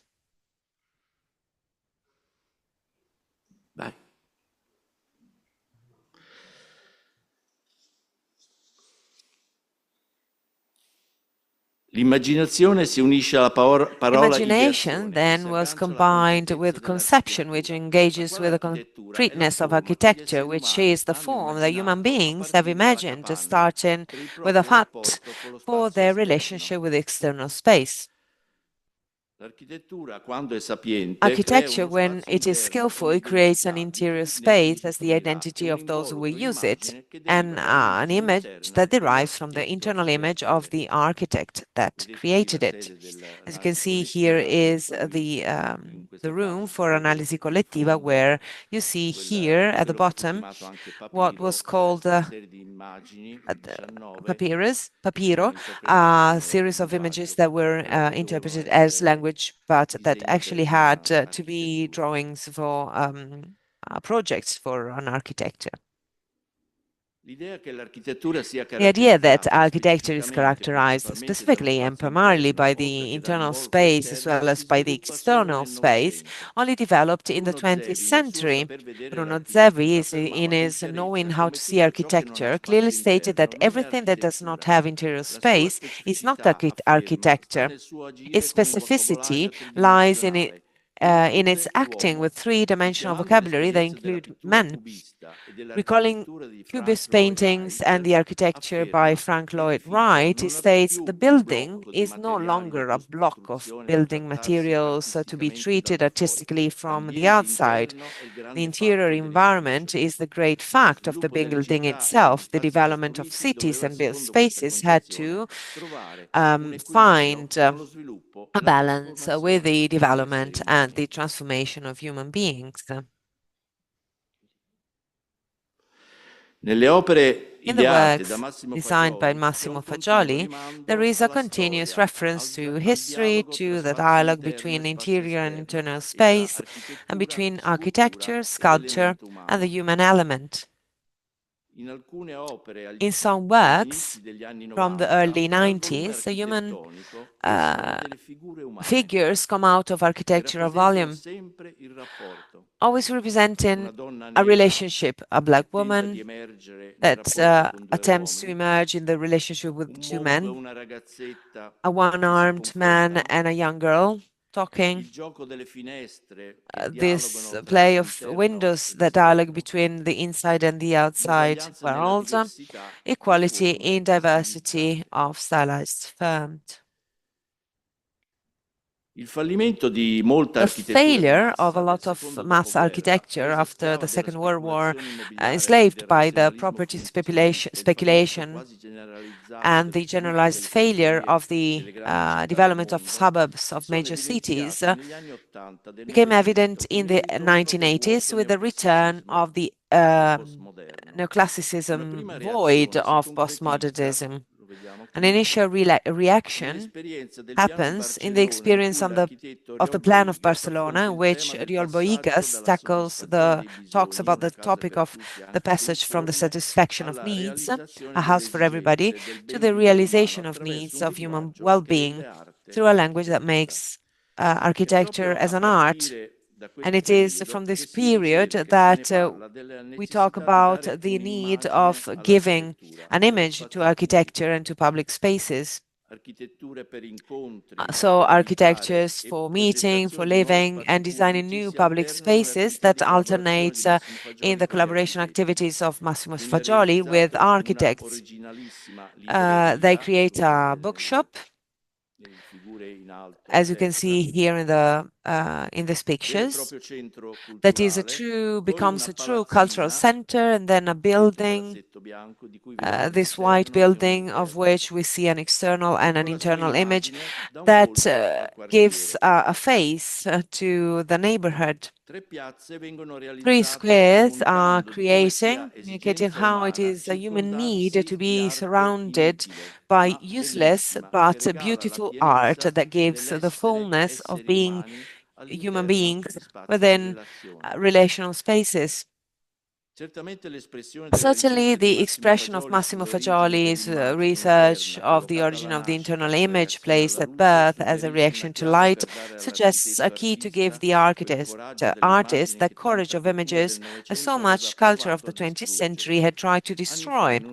Years ago, in an article in the magazine Sogno della Farfalla, we suggested that Freudism was responsible for taking away courage and instilling the fear of the rational movement of courage of images, also after Fagioli's work of collaboration with artists and architects, we believe it contributed to the direction to the failure of contemporary architecture, affirming the union between human identity and architectural form. We can perhaps say that seeing and experiencing these images, projects, has given many the possibility to live spaces that come from a result from a transformation of what is existing, not only tied with the needs to survive, but based on a content that responds to everyone's needs, enlarging their interior space.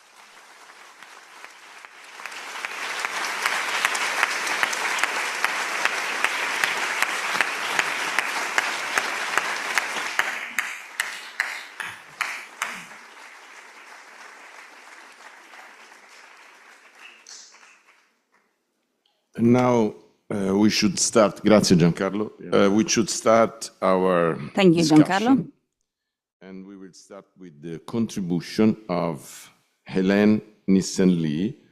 She's a professor of clinical psychology at the University of Oslo and a specialist in clinical psychology. And as a researcher, she was interested in what makes effective a therapist. Her main interest was centered on what is important for being a better therapist. As part of a collaborative research network, she explored a wide range of aspects that can predict patients' outcomes. She's well known for the work on professional self-doubt, which has proven to be a quality of the therapist that positively influences the effectiveness of psychotherapy. Please, Professor. Thank you so much. Can you hear me now? È un grande onore essere invitata qui per fare il Discussant. It's a great honor to be here to be a discussant. I adore your beautiful city. Now switch to English.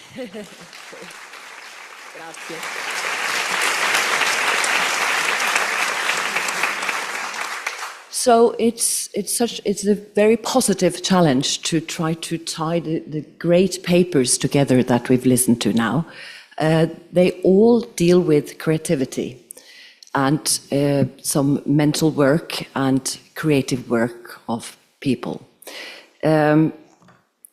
With Jennifer's paper, I must say that this ties very well into my own interest, and I think we should take more care of our professional colleagues in this very special work that we all do.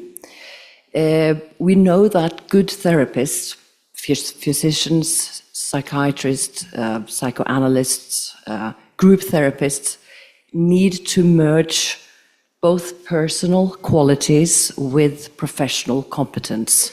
And it's that what makes someone able to help another one with their suffering. As Sullivan so famously said, we are all much more human than otherwise. I also think that Carl Gustav Jung's idea is quite modern. He said it's almost irrelevant what kind of technique the doctor uses, for the point is not a technique, but the person using the technique. The personality of the therapist is of utmost importance. I would add that it's very important also what the therapist does, but it's the way it's done that really makes the difference and differentiates the more from the less, say, effective therapists. With your presentation, Jennifer, you sort of alluded to our own wounds, not only alluding to, these were your clients who came because of their own mental health issues. And I quite like this idea that we can learn to use our wounds for the benefit of our clients, that of being aware of our common humanity. But that, of course, requires that we have ways to deal with our countertransference which may arise. They could be disturbing, but they could also be very informing. So we go back to the dictum, know thyself, but with support, we could say, from our professional community. Paper 2, Daniela, Polese, was very interesting, and also to know that you are a painter yourself. So the art of interpretation, which of course is also, let's say, a common theme of these excellent talks, of course reminded me of Freud's initial skepticism toward surrealism, which you also said something about. I'm not sure, we should actually try to understand what was going on in Freud at the time, but I'll merely say that he was a bit skeptical toward the sort of manifest of André Breton, which you mentioned today, because he said that surrealistic art, or any art, is not a direct expression of the unconscious, but it is also distorted in different ways by the ego. So we need to look upon the different layers. To Freud, it's so important to both use dreams and maybe art, images, and behaviors in the room, and analyze the different layers that they would then represent before we know anything. So I think dreams is quite sort of good concept to go into this kind of endeavor. So I was so thrilled to receive yesterday Massimo Fagioli's book in English, translated. Maybe I'll later try and read it in Italian one day. What an enormous capacity he was, which we've all, of course, talked about in different ways, and so enormous creative capacity and reservoir that you draw on, and very moving for me to see. Of course, he was such a particular person that we all need to read his work, but you both pointed beautifully to what he gave to Rome, to psychiatry, psychology, art, architecture, and so on. So that there's this synergistic or synergy between different domains of creativity that I think is so visible in Fagioli's legacy. Okay, so, and then also fascinating how you spanned the whole history of humanity with the element of space is such an important concept here. And it, of course, makes me think about what ties all this together, how psychotherapy is art, and how we need to be able to play, and what it takes to be creative. I think also Jennifer pointed to this openness and non-defensiveness, and of course support from colleagues. Winnicott, to me, which was discussed yesterday as well, is one of those authors that you can go back to and find such wisdom in his quite poetic way of describing our relationships and development. And especially now it's relevant, I think, to look at his idea on creativity and how that arises from a state of frustration, the gap, the inevitable gap between our inner psychic reality and external reality, and that we can then use our potential space or creative functioning of symbolization to try to tie these two areas of functioning together. And we need to help our patients, basically would be what he said, to be able to play in a sort of broad perspective.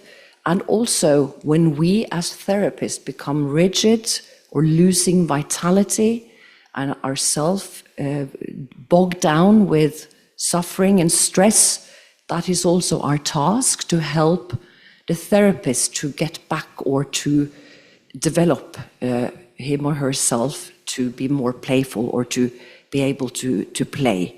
that openness and not having to jump to conclusions. So he talks about this third area, as you may know, that of play, which he said is sort of located between our inner and personal psychic reality and the world, and this constant negotiation, which he termed potential space, which is both joins and separates the baby and the mother from this. That's sort of his initial way of putting this. Location of cultural experience.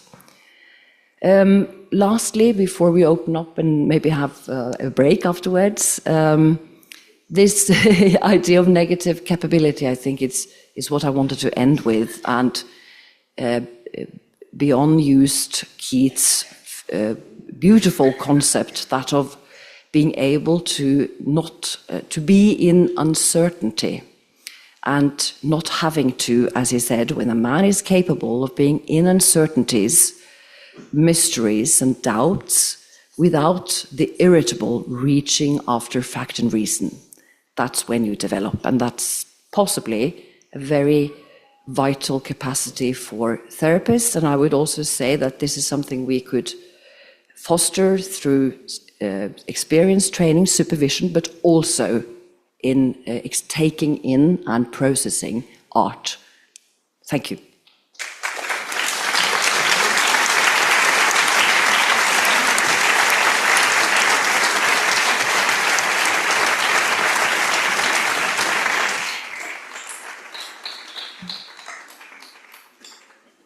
Thank you, Professor Nissen-Lie. We have now time for a few questions before break. Nobody raised hands yet.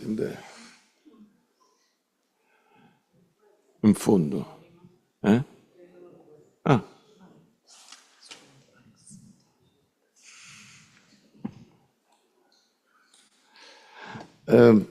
I have time to ask Professor Downey, did you find any difference in your practice before, during, or after pandemia about well-being in our colleagues? Well, I think that people were our colleagues, our medical colleagues were very, very terribly overburdened and afraid, and they took care of their patients in the hospitals. You know, whole hospitals in New York City was very affected by the pandemic, and whole hospitals were turned into COVID hospitals. And many psychiatrists, for instance, became primary care doctors in the hospitals. And so we're doing primary care work. So I think that was very difficult for them. And I remember being asked myself if I'd be willing to go into the hospital. They were recruiting doctors from all over New York to come into the hospitals and work there in the intensive care units. And I got a questionnaire, and, you know, I went to medical school 50 years ago. So they wanted to know, would I be comfortable in intubating a patient? Would I be comfortable drawing an arterial blood gas? And it occurred to me that, yes, I had been comfortable in doing all those things, but I was no more.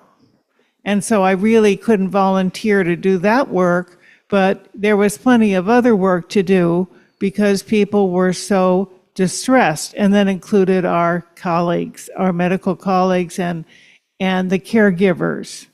So I would say that everyone was struggling, and now they are relieved, but not entirely returned to what they were before. Thank you. Buongiorno. Si sente?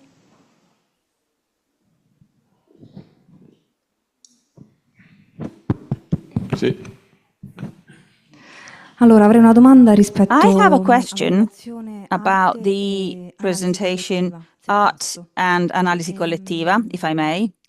Io non ho partecipato ai seminari, non ho mai conosciuto il professor Fagioli. I never met Professor Voi ci Fagioli. avete I never raccontato come lui participated in these meetings, while esprimesse you la sua told us about creatività, how he expressed creatività nella his cura dei creativity pazienti, in ma anche taking care of the diventando un patient, artista egli stesso. but he became an E artist quindi la himself. mia domanda è, And so vi my chiedo, question, and I'm come hanno asking you, reagito i is partecipanti how the all'analisi participants collettiva in a the questo? analisi collettiva reacted to this?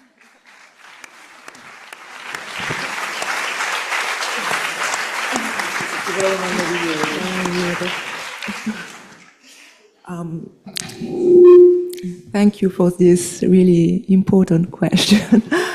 And I was thinking if some of the other authors wants to take the floor to answer to this very interesting question.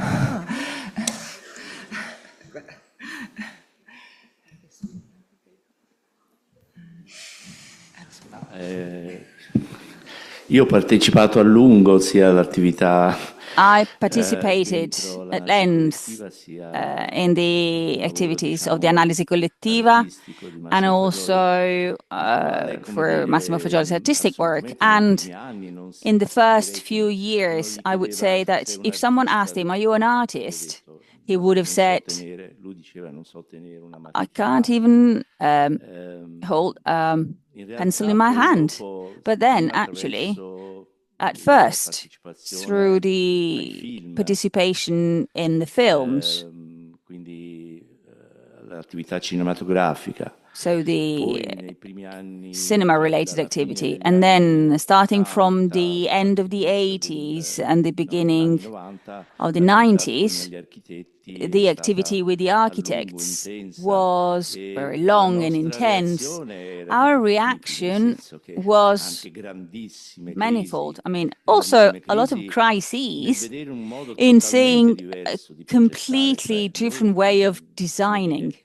magari sapevamo tenere Maybe una we matita in knew mano, ma non how to use a sapevamo pencil, but we didn't cos'era know l'immagine, non what the sapevamo image cos'era was. We didn't know la what creatività, una possibile creativity was, creatività, or the possible che creativity, era anche un fatto, cioè which was nella also, relazione te lo dico, cioè I mean, and I've said it la in my creatività viene presentation, in parte dallo stimolo creativity esterno, comes in part in from an parte external da input un and fattore in part interiore.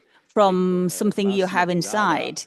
Massimo innanzitutto il fatto interiore, cioè was far taking venire care of fuori what questa came from the vitalità, questa inside, so letting this capacità di vitality out, esprimere this attraverso la ability to fantasia express le through immagini. fantasy the images.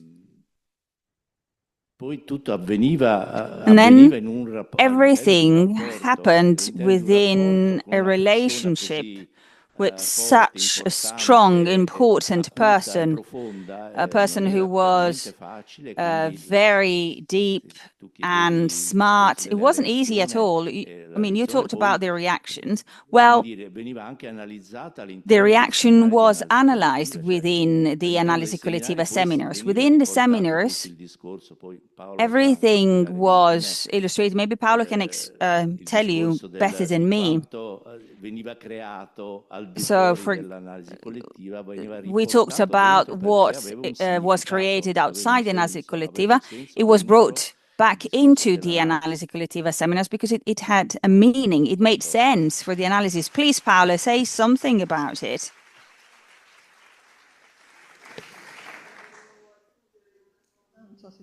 Sì, Maria, sì. Si sente?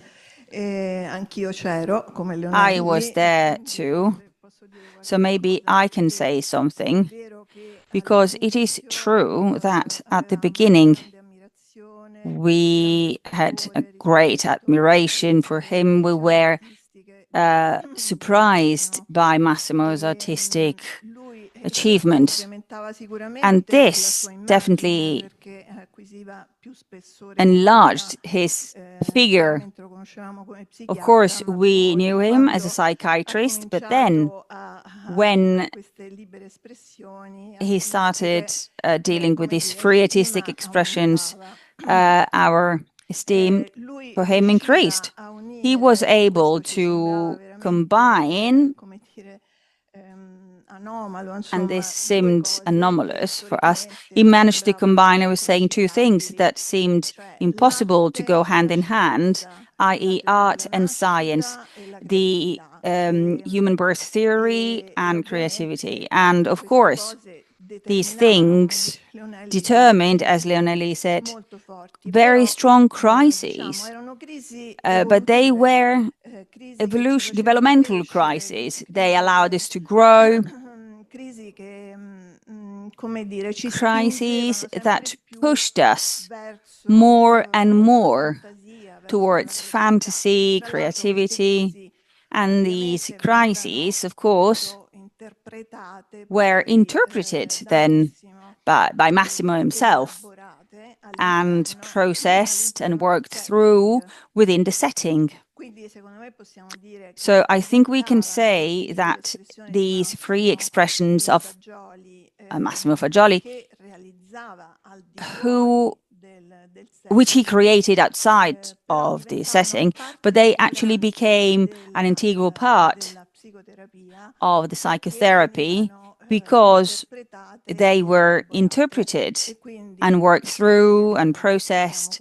So we were treated by his interpretations and also by his artistic expressions.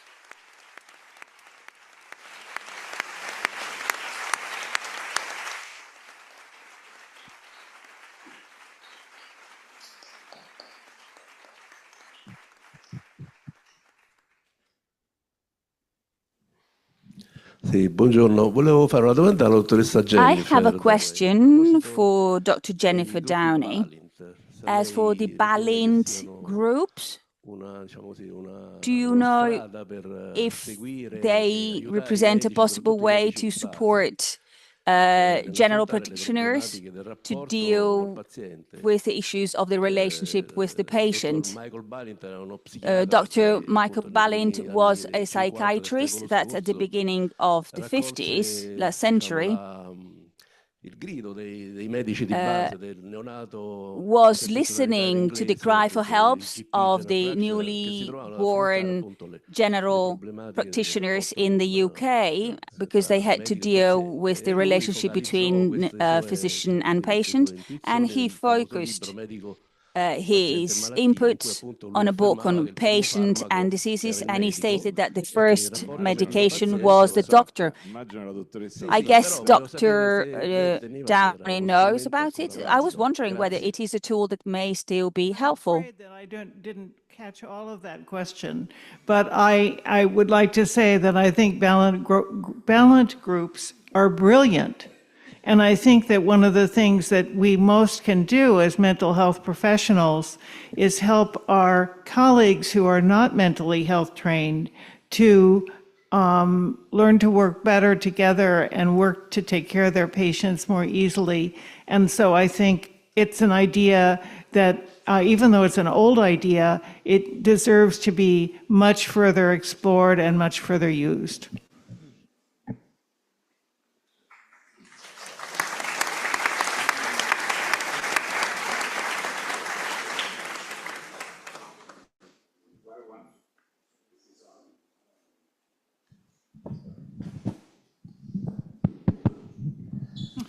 Really wonderful panel, wonderful discussion, and thank you to the chair, the presenters.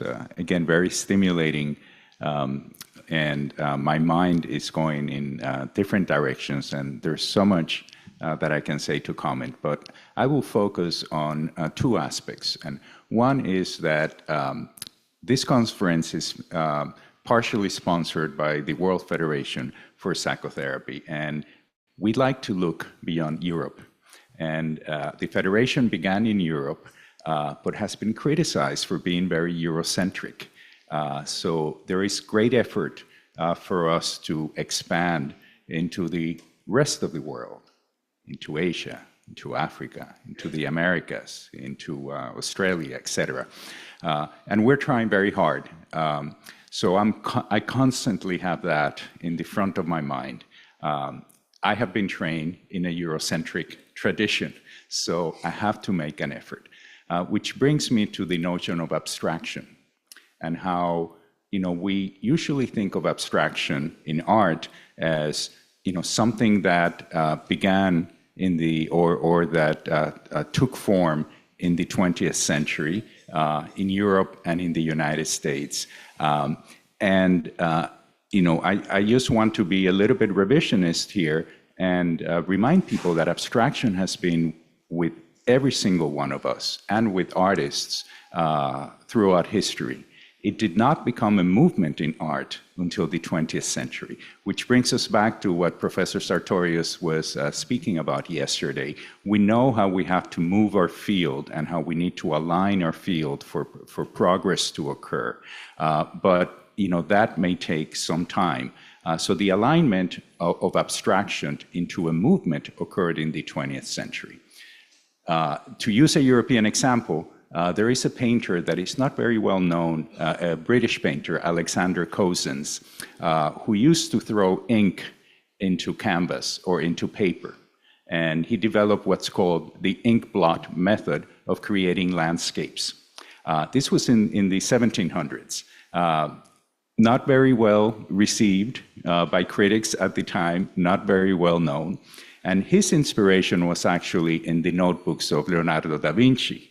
Da Vinci would encourage artists to look at shapes, at stains in a wall, and then try to make the less visible visible or the invisible visible, and had the courage to imagine and move in the direction of visibility and in the direction of going from the abstract to the figurative and back from the figurative to the abstract. So, and if we move away from Europe and the Americas and look at other continents, even Freud collected sculptures from all over the world, and he was very critical of painting, but in his private of abstract painting, but in his private collection, he had pieces that could be considered surreal or could be considered abstract. So a little bit of care in when we are anachronistic and critical. We criticize. We're highly critical of Freud's contributions, but we use the language that he invented to criticize him. So I always get a chuckle out of that. The word psychoanalysis means to the word analysis invented in the field invented by Freud. Literally means to break into the essential components, to deconstruct, and then put back together and bring upwards. Not so different than the meaning, the etymological meaning of the word abstraction. So I'll stop at this point. Thank you.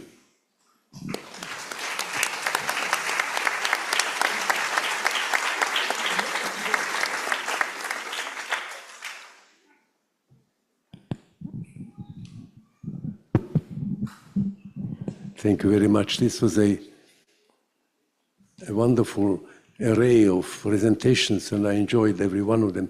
But as we were going on, I kept thinking, why are we doing this to doctors who are already finished doctors? Why don't we do it from the first year of medical studies? Why do we have to wait until they fail to repair them, instead of changing this way in which we are training medical students from day one? Students of psychology from day one, so that when they are finished after 5 years of investment of money and effort, they are ready to do something rather than to go and seek for help because they don't know what they're doing. I think that one of the consequences of what you have said is to draw attention to the necessity to significantly revise medical studies and psychological studies in order to make people able to face the challenges which you have described, and do everything that you have mentioned here, but not 20 years too late. It's 20 years earlier when it needs to be done. Thank you.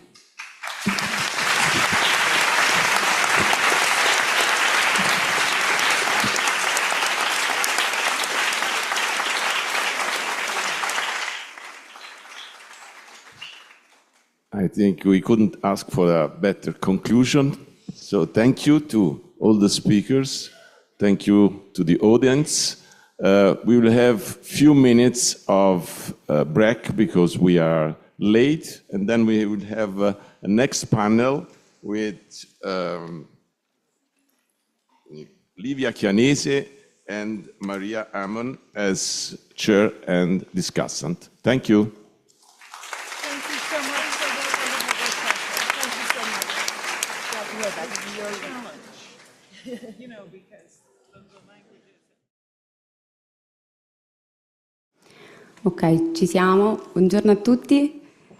Parlerò in Good inglese. morning, everybody. I'm going to speak English. Good morning, everyone. And thanks also for coming today. And welcome to the second morning session of WFP Regional Congress Psychotherapy, Creativity and the Arts. Here with me, the speakers, Richard Brockman, Silvia Olarte, Giusi de Santis, and Diana Torti. Maria Ammon is the discussant. She will speak at the end of the presentations, as she will also moderate the debate. I am Livia Chianese. I'm an architect involved in urban regeneration projects for the municipality of Rome and for no-profit organizations. I work as a community and social architect. More than 10 years have passed since a group of Italian psychiatrists trained at the Massimo Fagioli's collective analysis seminar brought the human birth theory of the author abroad. Before in Munich, then in Madrid, and finally first time overseas at New York in 2015.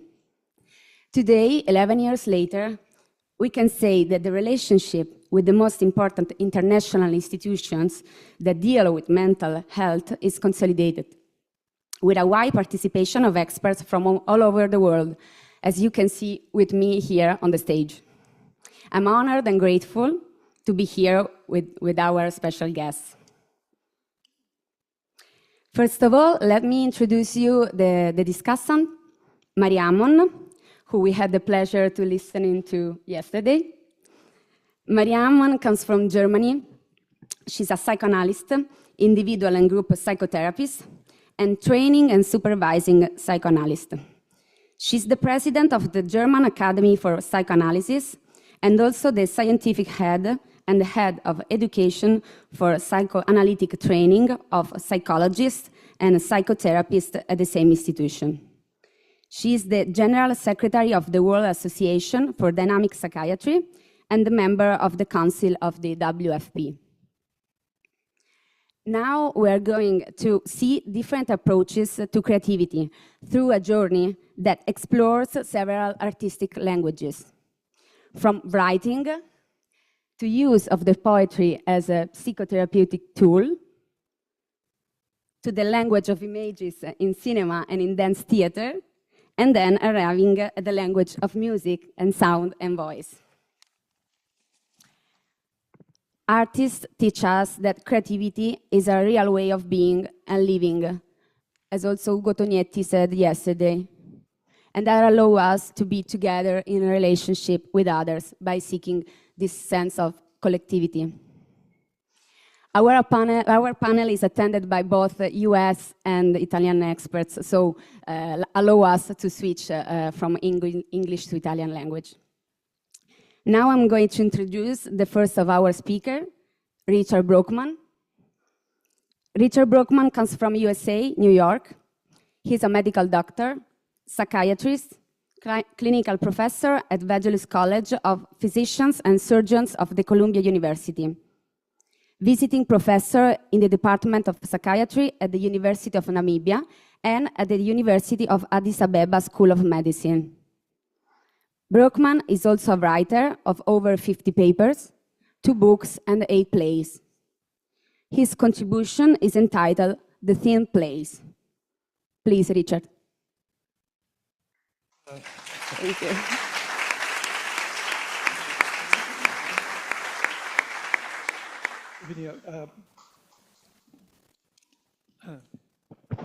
Mille grazie. My discorso is actually a storia. I'm going to be telling you a story. I'm not going to be giving you a paper. And the name of the title of the story is El Posto Sottile, which is the thin place. And in addition to Si no grazia il conto, Il posto sottile is about the extent of my Italian. So this is going to be in English. And in order to prepare you a little bit for the story, because I'm going to be telling you a story, not a paper. I want to give you a little bit of background to what the thin place actually is. And if I do this? Okay. I have tried my best to make this bilingual, creativity, magic, and neuroscience.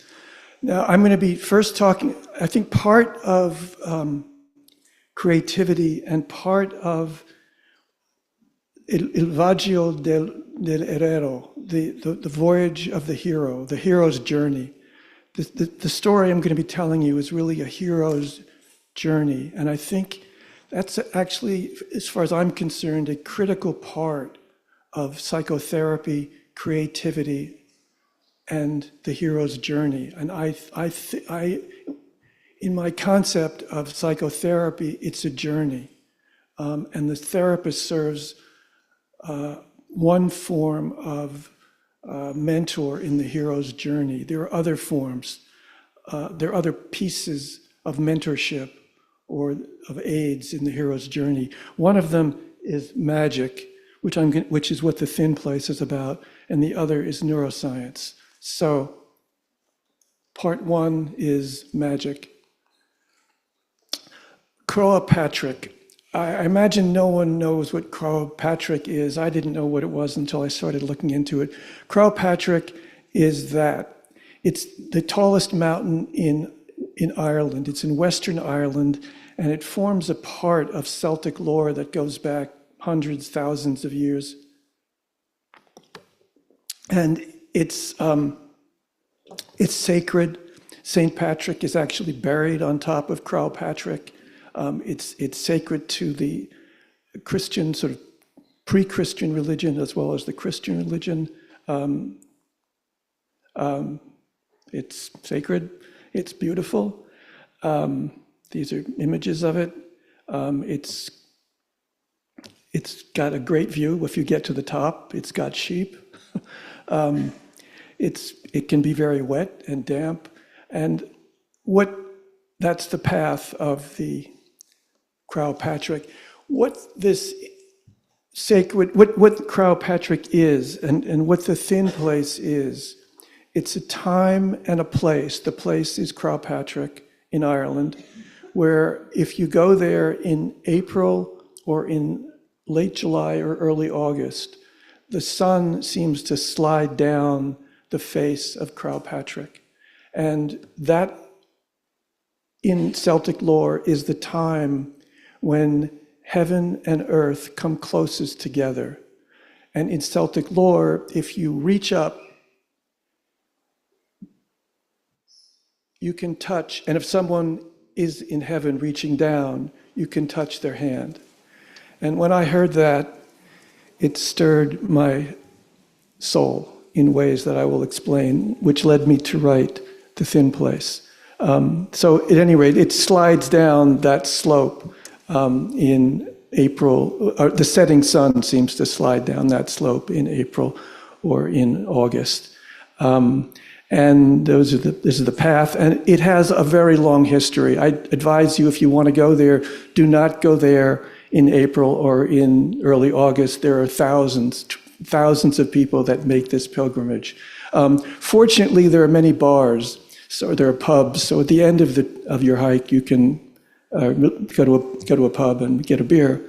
The other part of the hero's journey that I'm going to be talking about is the part of neuroscience. And I'm just going to go through this very quickly. And I don't need to go through this, actually.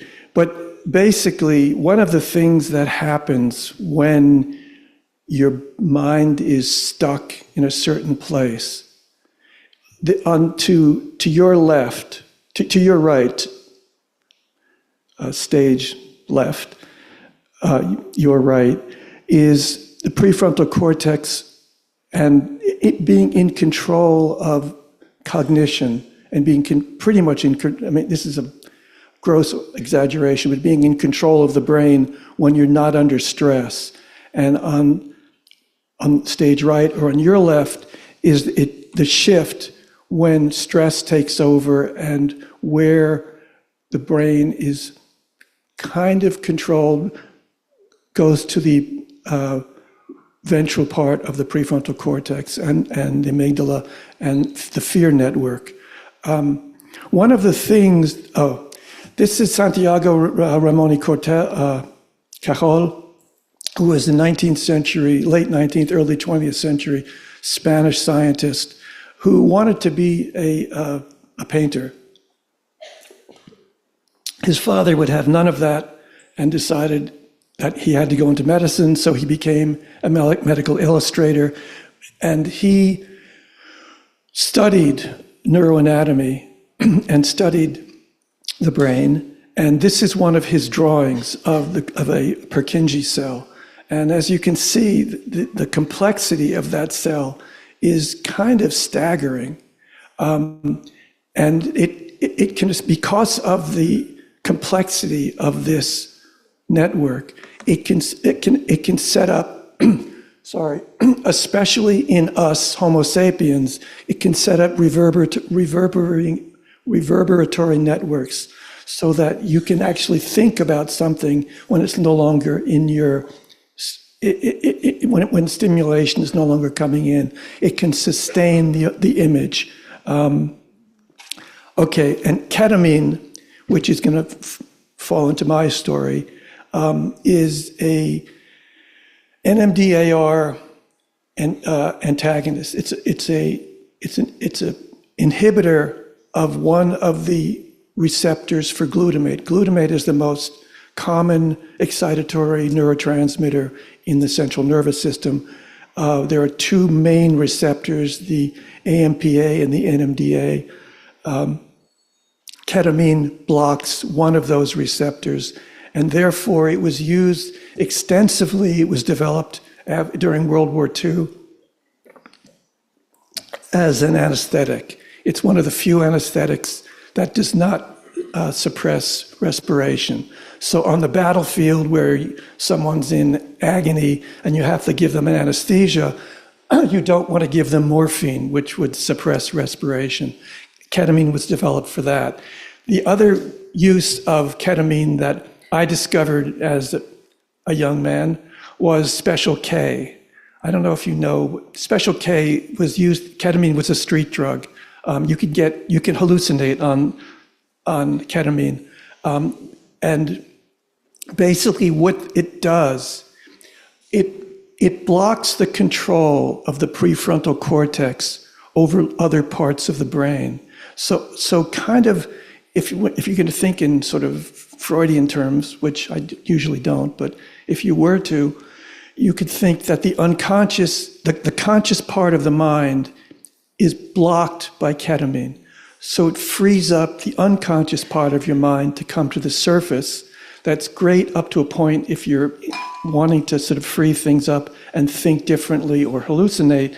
The trouble is, if you take too much ketamine, as Matthew Perry did, who was the man who, it wasn't, I don't know whether he committed suicide or was somewhat of a murder, died of a ketamine overdose not that long ago. He was the star of Cheers, which is a famous show. And anyway, it can be dangerous, obviously, in an overdose. So that's the overview.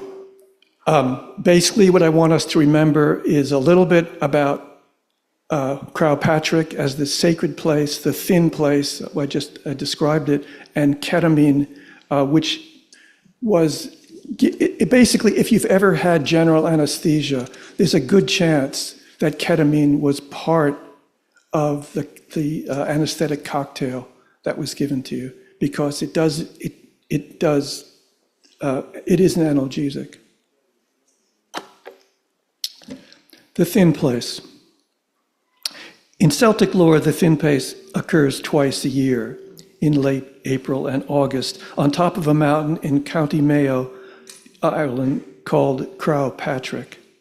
Late April and August is when, if standing across the valley to the east, the setting sun appears to slide down the slope of Croagh Patrick. Over the past 500 or 600 years, the thin place has evolved. It is no longer a specific time or place. It can be anywhere, anytime, when the sacred arrives. The sacred defined as when heaven and earth come closest together, so close that when standing on a chair, with one hand holding the back for balance, one can reach up with the other and touch the fingers of the dead, reaching down from above. Thus, over the past 500 or 600 years, the thin place has become more democratic. Anyone can define its time or its place. Mine is December 15th. On December 15th, when I was 7 years, 2 months, and 2 days old, my mother stood on a chair, held the back for balance, reached her free hand to the noose she had made from the clothesline that had been hanging between two water pipes, gently pulled the noose over her head, and then, rocking forward, slid from the chair. As the noose tightened around her throat, she entered the thin place. And in so doing, created mine. My thin place has no hill, no slope for the sun to roll down, just a clothesline and water pipes in a basement of a house in the Sheepshead Bay section of Brooklyn. That's in New York. And on December 15th, if I stand on a chair, I can almost touch my mother's hand, reaching down from the thin place to touch mine. About a year and a half ago, I experienced sharp pains in my back. I saw an orthopedist, then a neurosurgeon. 2 MRIs later, I was told my lumbar vertebrae were compressing nerve roots in my spine.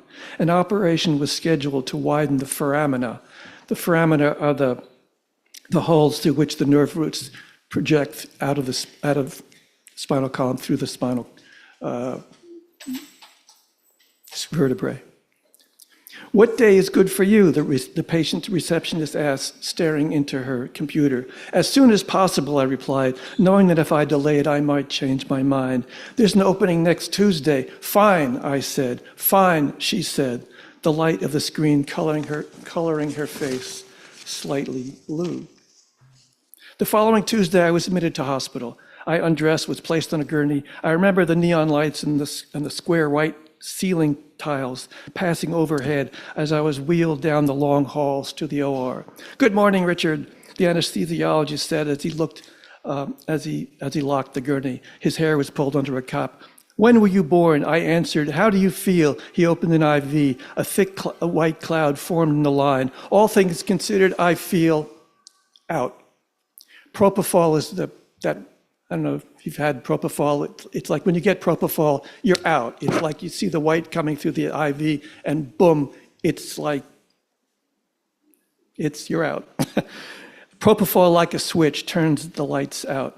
The next thing I remember, I was in a hospital room. I don't remember being wheeled from the OR. I don't remember being brought to recovery. I don't remember speaking to the surgeon. I don't remember being taken to the ward. All I remember is that when I came to, I was in a hospital room. A nurse was taking my blood pressure. When I turned towards her, she asked, "How do you feel?" I remember asking her if my mother had come down. "You mean your wife?" the nurse asked. 120/75, the machine read. "Yes, of course, I mean my wife. I meant my mother." There was a clock on the wall and a whiteboard on the wall opposite my bed. On the whiteboard were the names of a doctor, a nurse, the day, the date. Is today what? I was admitted on December 14th. I had been in recovery for most of the night, and now written right there on the whiteboard, "Are you all right?" the nurse asked, leaning over my bed. December 15th. "My name is Sally," she said, as she emptied a bag hanging from the bed onto the rail. "I'll be your nurse. December 15th is the day when I move away from open windows, cliffs, subway platforms, ends of rope. If there were a day when I were to join my mother, end my life, it would be..." Sally, a bit overweight, moved slowly. I'm just going to remove, she said as she pulled the sheet back. This won't hurt a bit. What won't? What won't? I asked as Sally deflated the balloon, then pulled the catheter from my penis. There, she said, returning the sheet. As she moved to the door, her hips swayed from side to side like a magnificent bear. Sally, yes. Can you get me something to drink? How about some juice? How about a beer? Orange or apple? Heineken. As she walked out the door drifted shut. I lay there staring at the door, the walls, the clock, the ceiling tiles. Light had just come through the window, faded as clouds blocked the sun on its roll up the side of a warehouse across the East River in Queens. Crowd Patrick, it was not. The following week, I learned that ketamine had been part of the cocktail given to me. Ketamine had been used for decades as an anesthetic. I went through that. Ketamine inhibits glutamate. I went through that.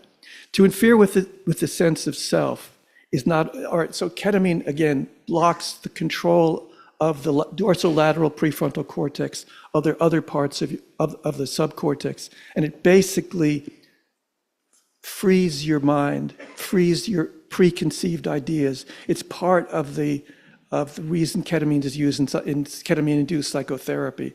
I'm not a proponent for that, I'm just saying that's what it is.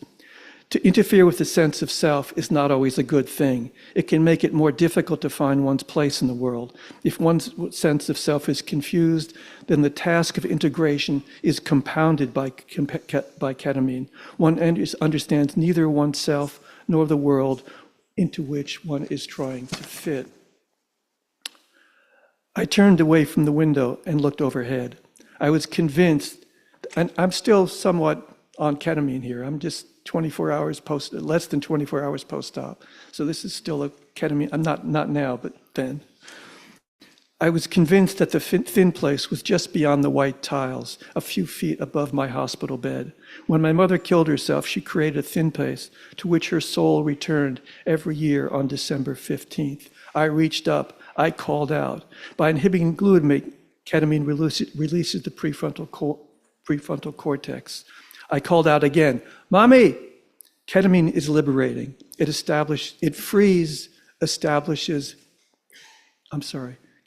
is liberating. It frees established patterns. Ketamine is regressive. It frees established patterns. Mommy! I called. The door opened. The nurse entered. Are you all right? She moved to the bed. Yes, I'm fine, I said. The nurse placed a bottle on the table by the bed. Heineken, I asked. Apple, she responded. My favorite, I said. She nodded, then left. Ketamine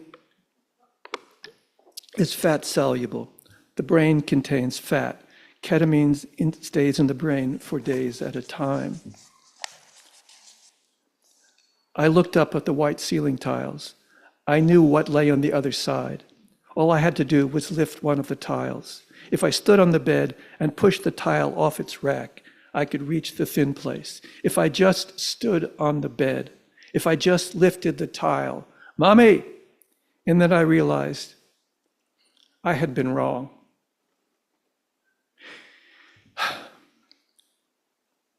My mother didn't return to the thin place.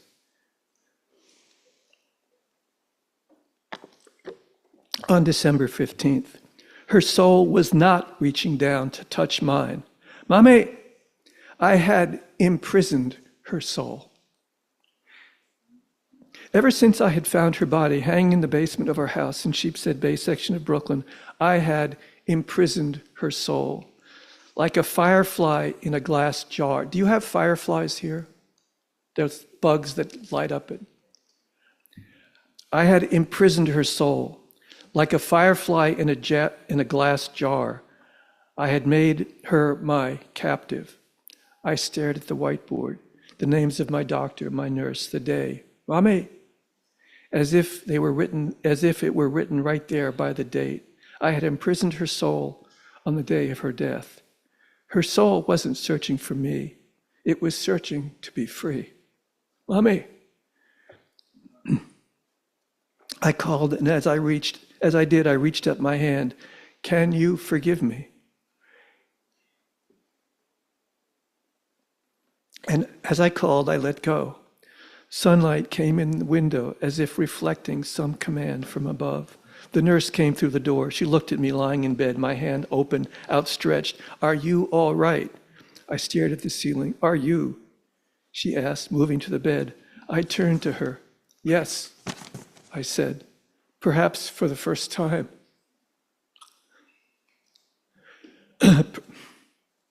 Perhaps for the first time since I was a boy.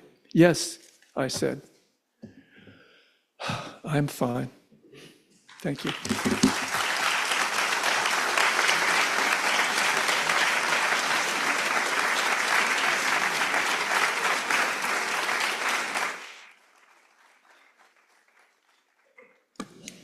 Thank you, Richard, for this very intimate speech.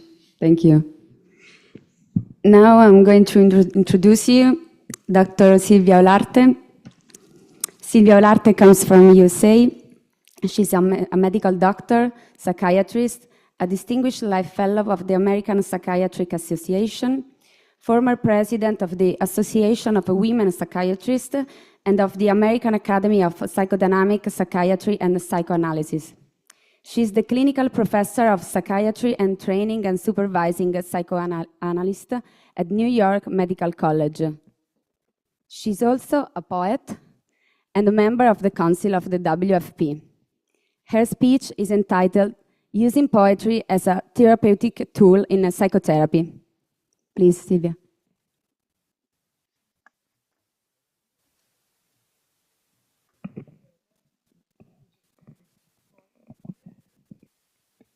Thank you very much. Can you hear me?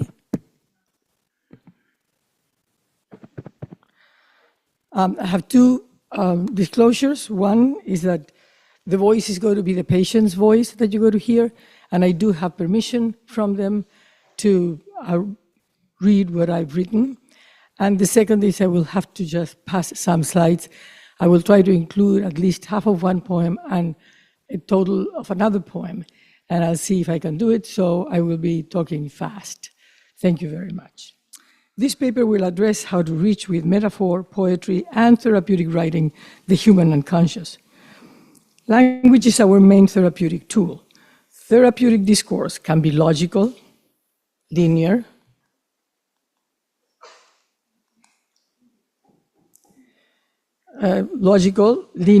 in narrative, or accompanied by the use of metaphor. Word within a metaphor convey a richer meaning.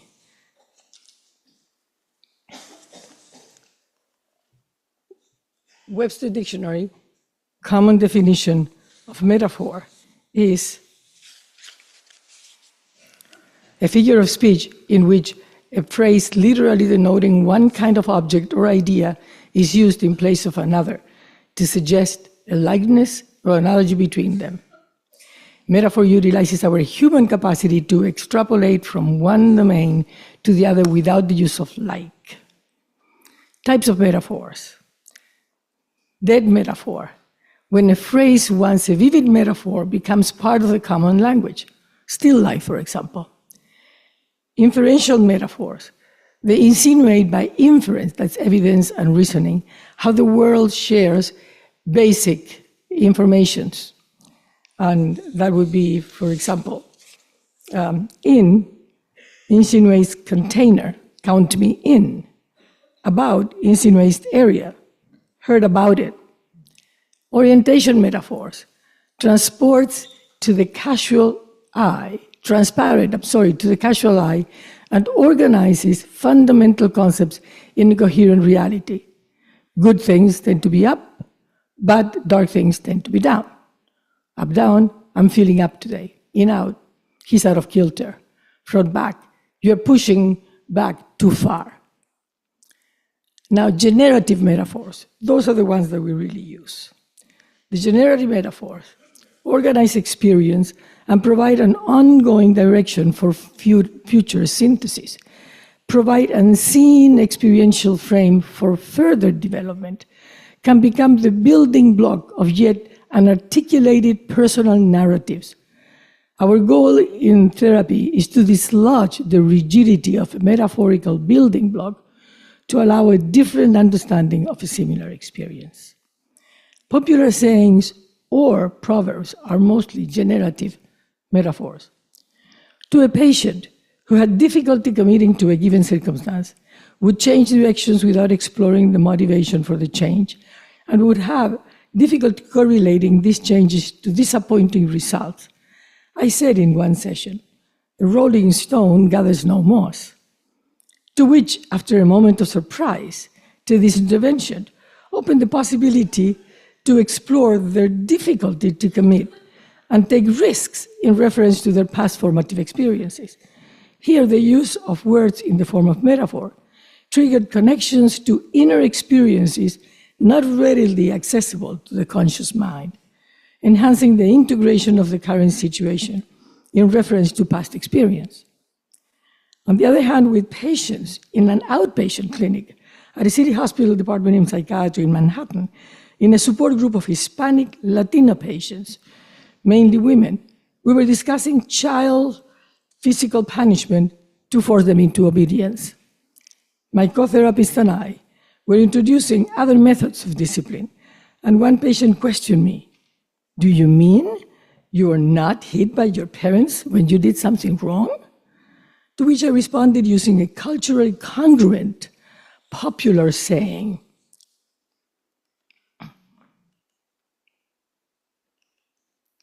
I added, "No. I was given other forms of punishment, and I gave examples, but I was not physically hit." She then responded with a concern and incredulous tone. "So how did you know that they did love you?" The metaphor dialogue allowed to challenge inner structures in this group setting of culturally accepted abusive intimate relationships patterns to the receiver, with no recourse to challenge perpetrators because of these behaviors' implicit meaning of punishment is love. Poetry uses metaphor to insinuate a meaning that is developed by both the poet and the reader. The use of ideas within a given grammatical arrangement in a poem signify poet's given meaning to the words, but their use within a given grammatical arrangement can evoke in the reader their personal meaning, completing now poet and reader's personal meaning to the piece. Clients attracted to poetry or writers of poems themselves will use segments of poems they remember or wrote to help them process circumstances or experiences as to enhance their therapeutic process. One client during late adolescence collected poems in a journal that at the time they felt spoke to them, and that journal stayed behind in the family home. Now a successful, hardworking, creative, entrepreneurial professional, they could not erase a low sense of self-worth. Their current occupation often challenged their sense of mastery and leadership in spite of dedicated therapeutic work. During a visit to the family home, they were looking over this adolescent bookshelf and found a forgotten journal. They opened it and read a poem that this time resonated with the work we were doing. I'm going to now go to the part of the poem that is going to be the second part. This is a poem by Mary Oliver. It's not the patient's poem, but it's a poem that the patient read and sent it to me, and then when we met again, we read it again, and then she responded to the poem in the session. It was already late. I'm reading this part, the second.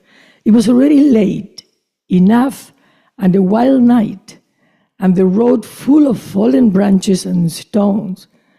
But little by little, as you left their voices behind, the stars began to burn through the sheet of clouds, and here was a new voice which you slowly recognized as your own, that kept you company as you strolled deeper and deeper into the world, determined to do the only thing you could do, determined to save the only life you could save.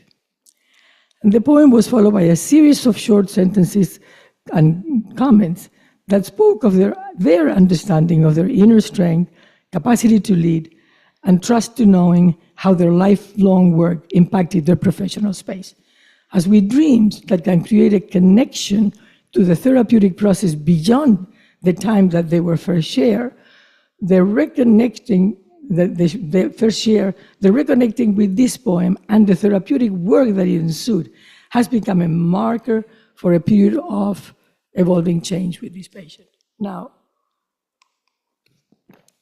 as part of asking the permission to share this with you, I said, if you ever want to send more comments, please do, because I will also read them if you give me permission, and this is what she sent. Let me just move on. This is what she said. Finding what they wrote. Finding that old book of poetry brought me back to myself. It reminded me of the creative soul that I have, the beautiful part that needs tending to and to grow. I can also remember the girl who was suffering and trying to soothe and find herself. Somehow the poem makes me realize also that what I am going through is just part of humanity, and that if I continue to work, I will go farther and continue to evolve. It is calming and centering and a reminder of who I am at a core, a human being who can build on what she has done and who is connected in the struggle to be free of old wounds. It is very connected to myself and to humanity. Another client, a poet, when asked how the use of their poetry interrelated or intersected or amplified their therapeutic work experience, wrote, "In the aftermath of my younger sister's death from a prescription overdose, I discovered her diary in it. She recounted in horrific detail how she'd been subject to years of grooming and sexual abuse by my father. After reading about the abuse, I did something strange. I boxed up the journal and hid it away, telling no one else but my husband about what I read.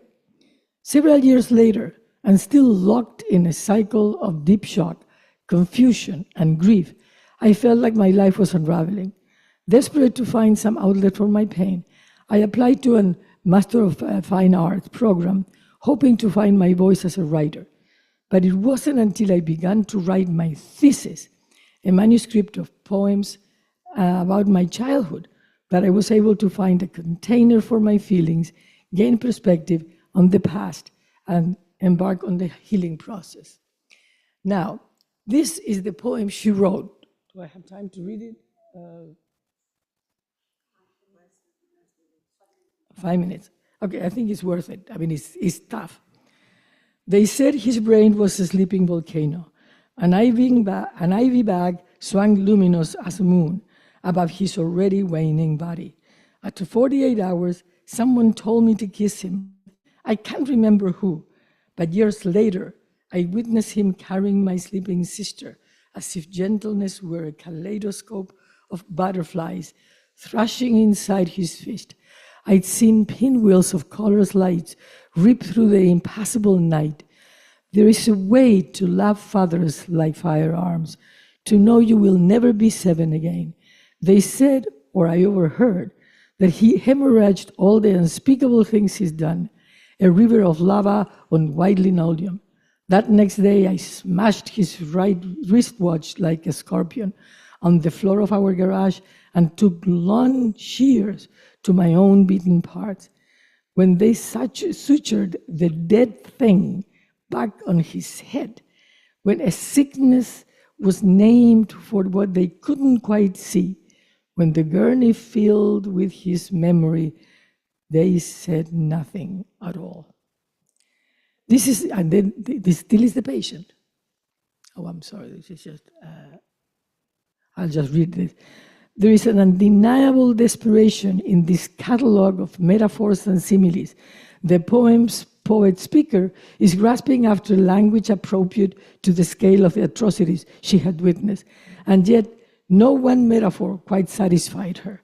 At the same time, These vehicles combined convey at least as much information about the poet speaker and her sister's sharing sufferer as they do the abuser and his protectors. The metaphors that meant the most to me, my truth, felt like the comfort of holding two things in mind at once.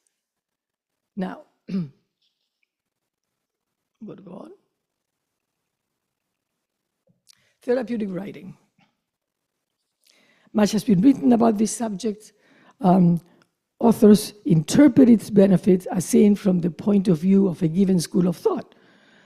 A client, and that's not what I've done here, a client who was an avid reader, but had not used writing in a journal, began to write early in the morning as a way to organize a difficult professional situation. They were confronted when they asked to share their morning journaling for a session. They asked me, I said yes. When I began to write this paper, I asked if I could share his journaling and could he write for the paper. And this is what he wrote. After a serious business setback, I made the decision to begin keeping a journal. That experience, the loss, betrayal, and recognition of my own responsibility forced me to confront the truth that would both dislodge and disorient me to this day. Writing or journaling became a way to cope and rethink the nature of the world and my place in it. It is through dialogue with another that we regain our emotional equilibrium and make our way back to the center. Journaling has been a form of self-dialoguing, giving me space and distance to consider my new realities in a more objective way. Self-discovery through writing, not reading, unlocks our intellect for contemplation, allowing for further insight into our own character, values, beliefs, and aspiration. It is this pursuit of self-knowledge that can also aid us in getting back to the center and can help to keep us there. As of this writing, my own circumstance remained unresolved, lodged inside me, affecting how I see things. Sharing my entries during session has helped me to find out about myself what I choose to censor or repress, recognize or consider insightful. The word morass comes to mind. Out of this mess, we have begun the slow process of putting things back together each week, like detectives, on her word, one step at a time. In closing, in this paper, I have not addressed any of the multiple theories that guide us in our psychotherapy work, such as structure theory, object relation theory, self-psychology, attachment theory, human birth theory. I have not mentioned theoretical basic concepts.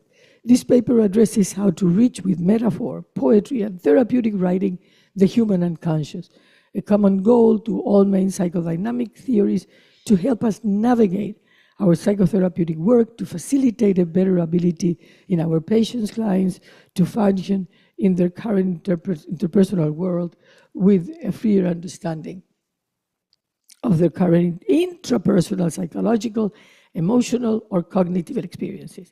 In closing, while language is our main therapeutic tool, words often cannot express the intensity, impact, pain, sorrow, or joy of our human experience. Utilizing metaphor in our therapeutic discourse facilitates our access to the inner working of our clients' minds with the richness that linear discourse limits, and opens an intersubjective space where experiential and cognitive changes is facilitated in both client and therapist. It also triggers the use, if the client is so inclined, of different modalities of intimate creative writing that can be incorporated in the therapeutic space, enhancing the richness of the therapeutic process. Thank you very much, and I did run over. I apologize.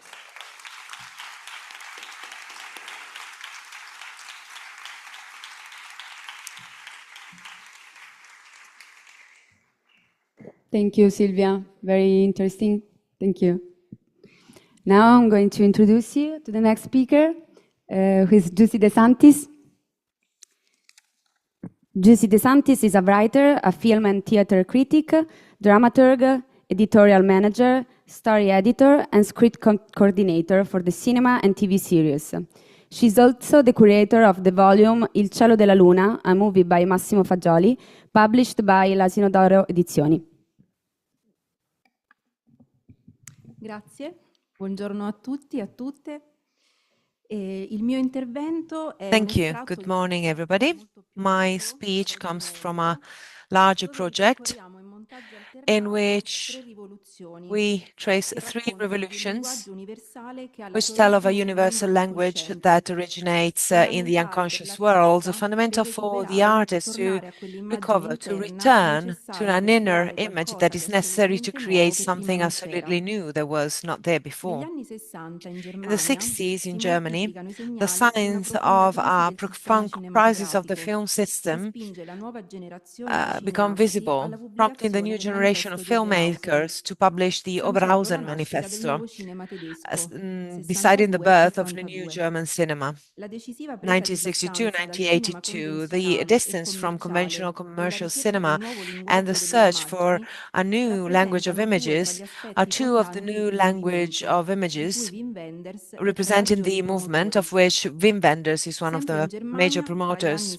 Still in Germany, between the 60s and 70s, we see the birth of dance theater, driven by strong, innovative examples by young choreographers, intent to investigate expressiveness of the body, as opposed to the post-war restoration of classical ballet.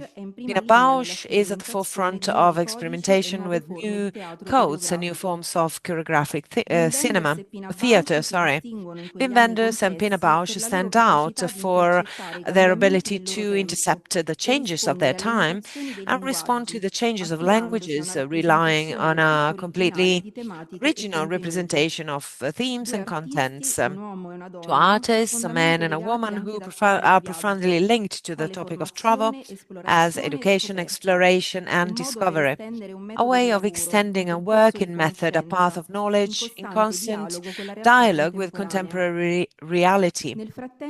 Meanwhile, in Italy, the psychiatrist Massimo Fagioli laid the foundations for a revolutionary research that started in 1964 with the discovery of the theory of the dynamics of birth, published in January 1972 with Death, Instinct and Knowledge. A new thinking on human reality to which an original creativity linked to the disappearance fantasy, which was supported by vitality and realized by the newborn when they come to light, which claims a first year of life without speech, but with resistance and imagination, a basic platform that excludes being by identification and the compulsion to repeat. The meeting in Venice between Wenders and Bausch during the Biennale would then give rise to a long and fruitful collaboration that will culminate in the making of the two movies dedicated to her, Volmond by 2010 and Pina 2011.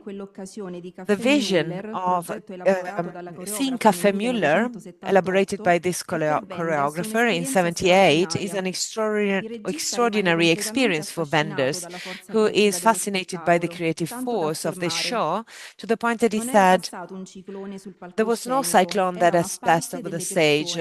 It was people who appeared moving in a different way from what I knew, and that moved me in a different way. It was not a theater, not pantomime, nor ballet, nor opera. Pina invented a new art. It is time to talk about movement." Café Müller, the manifesto of dance theater, is the most concrete sign of her aesthetic revolution, giving an important evolution in her creative path, which moves closer to an idea of multidisciplinarity. Constant is the attention to reality, to interhuman relations, to the possibility of the encounter between men and women, which the artist experiments through movement that also becomes inner movement.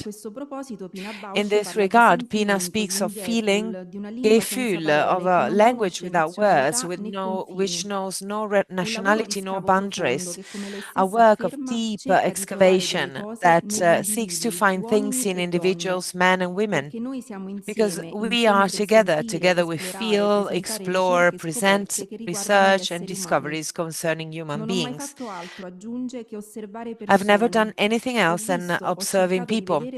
I've only seen human relationships and tried to talk about them. That's what interests me, and I don't even know what could be more important. Investigation is meticulous. It also passes through the exasperated reiteration of gestures and movements. Emblematic in Café Müller is a scene in which the embrace between a man and a woman is interrupted by another man that then recomposes the movements in a new way. We can say, without exaggerating, writes the writer Leonetta Bentivoglio, who recognizes an unconscious physicality in these works, that in geography of contemporary arts there is a before and an after Pina Bausch. With her original poetry of the world, this author with Out of Time and Fashion shook the landscape of arts. From 77, Pina develops a new, unique and original working method, that of questions and answers, putting in place a procedure that allowed her to stimulate dancers' improvisations, taking into account the peculiarities of them, searching for new movements and languages that go beyond themselves to transform into something new. While Pina Bausch refines her investigation into the relationship between movement, language, and representation, Wenders experiments on the potential of films, elaborating a reflection on the past and the future of cinema. Right from his first film, Summer in the City, by 1971, one of the aspects of his poetics comes out, the freedom of expression in function of a narrative totally free from the obligations of the plot. Massimo Fagioli in Germany, where in January 1999 he presents his film Il cielo della luna, underlines how Wenders is innovative as compared to the norms that highlighted the linearity of the story. There is an unconscious fantasy, Fagioli says, in human reality of the artist and work of art, which makes identity the originality of the artist, which places him in the possibility of rebelling and refusing the norm. Between 1973 and 76, a German director makes Alice in the Cities, Alice in the Cities, The Wrong Move, and Kings of the Road in the trilogy, road movie trilogy, realizing the need to reflect on the possibilities of cinema in the era with vision as at the core, but also on the origins on creativity, and in particular on the relationship between writing, image, and thought. In Alice in the Cities, the journalist Philip Winter is assigned to write a story about the American landscape, but all he manages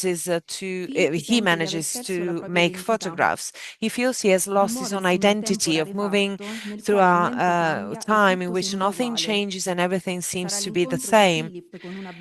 He will meet a little girl, Alice, that will make possible the search for identity to return to the image of childhood. In the following film, The Wrong Move, the only film in the trilogy that is in color, Wenders entrusts the character of the inspiring writer, Willem, the search for an inner dimension of creativity.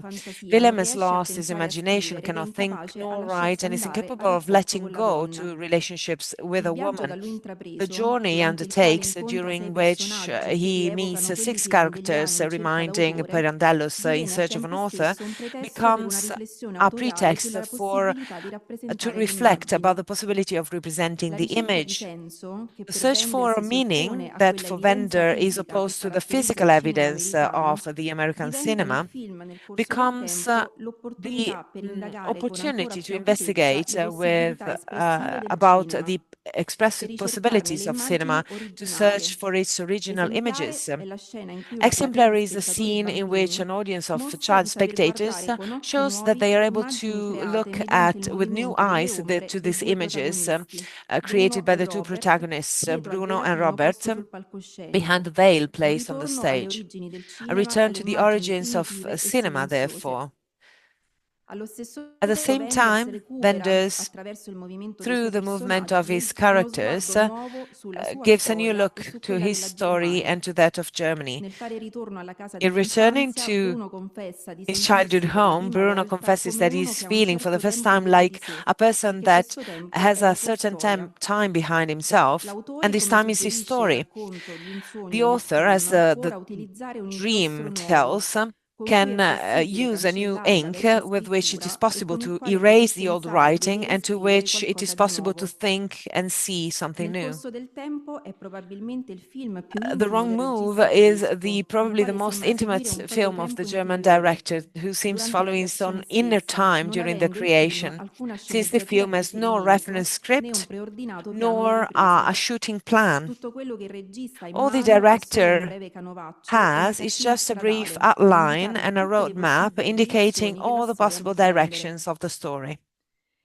Il cielo della luna, the sky of the moon, by Massimo Fagioli, was born without a script nor a working plan. The main element in the creation is a particular relationship created between the director and the crew.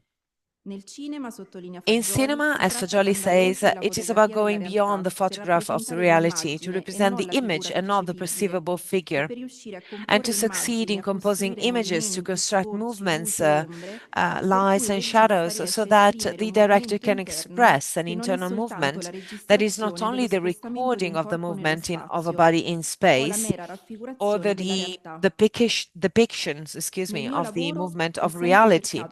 In my work, I've always searched for something that I do not know yet, says Pina Bausch, who makes Nelken in 1983, in which it is clear this renewed freedom in creation. Very important is a solo by Dominique Merci with a disruptive, expressive force, which represents a precise declaration of poetics and a fight against the conservative codes of classical ballet. The construction of the choreography possesses the language of cinema to create movements, fades, superimpositions. For me, image is essential. I cannot think without an image, says Bausch. And it is through image that it is possible to return to the heart of childhood, when dance meant for Pina to be able to express all those emotions that she couldn't say. On 19th of March 2011, in Leipzig, in Germany, is presented a translation of Death, Instinct and Knowledge in German. The psychiatrist who analyzed the history and the culture of Germany says on that occasion, the suggestions for discoveries and theorizations in Italian came from me from German words. And on Left 2011, he writes, perhaps I heard without hearing the unknown memory of the German word Vorstellungsvermögen that shouted without having being heard, capacity and not faculty of imaging.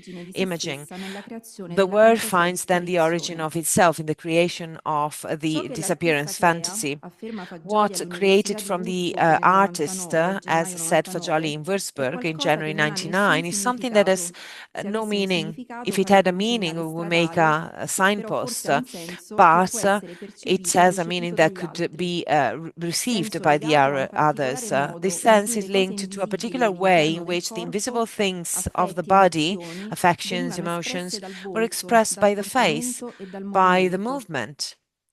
In November that year, 1999, during the speech given by Pina Bausch at the University of Bologna, the choreographer stated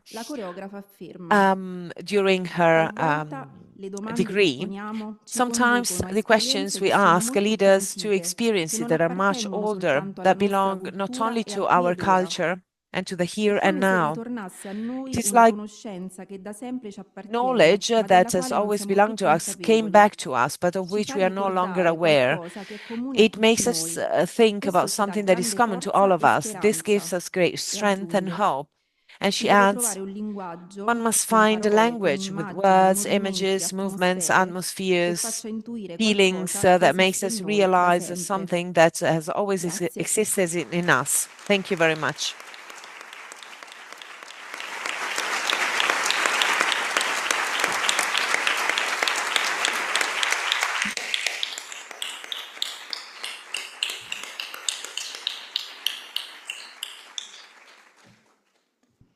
Thank you, Giusi. Very fascinating, your speech. Now I'm going to introduce you to the last speaker, Diana Torti. Diana Torti is a jazz singer, improviser, and composer. She graduated in jazz music and psychology. Based in London, she performs internationally and teaches at the WM College and the Havering Music Service. She's a team member of the Women in Jazz Media organization. Her presentation is entitled Sound, Voice, and Singing in Art.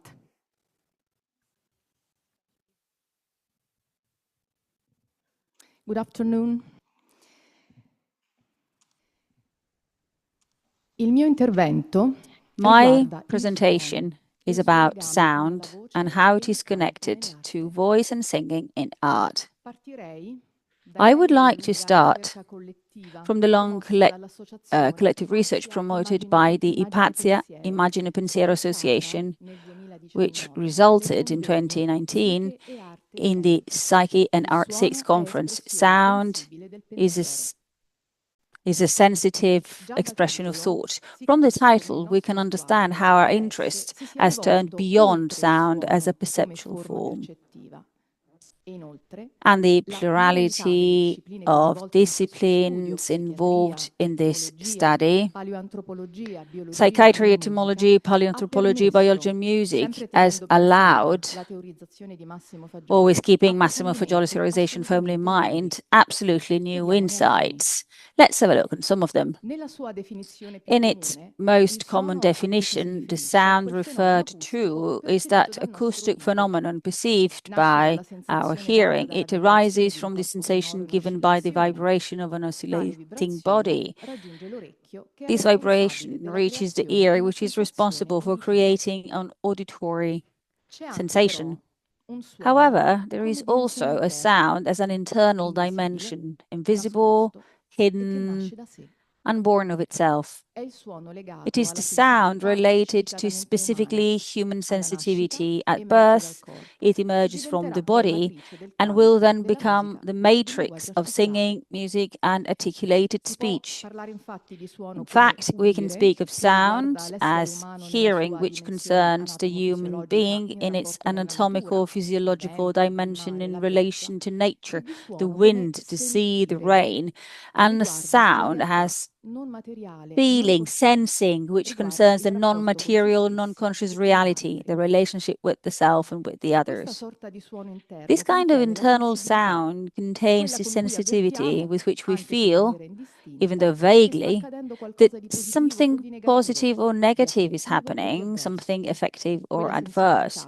That sensitivity that pushes us to the choices we call intuition, or more commonly, our gut feelings. Massimo Fagioli defines it as the sound that cannot be heard, an invisible expressive reality deeply linked to the body from the moment of birth.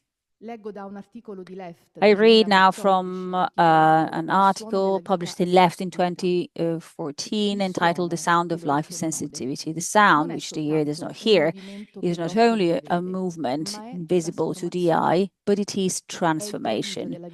It is the prodigy of human life, born from the union between the inanimate reality of light and the biological reality.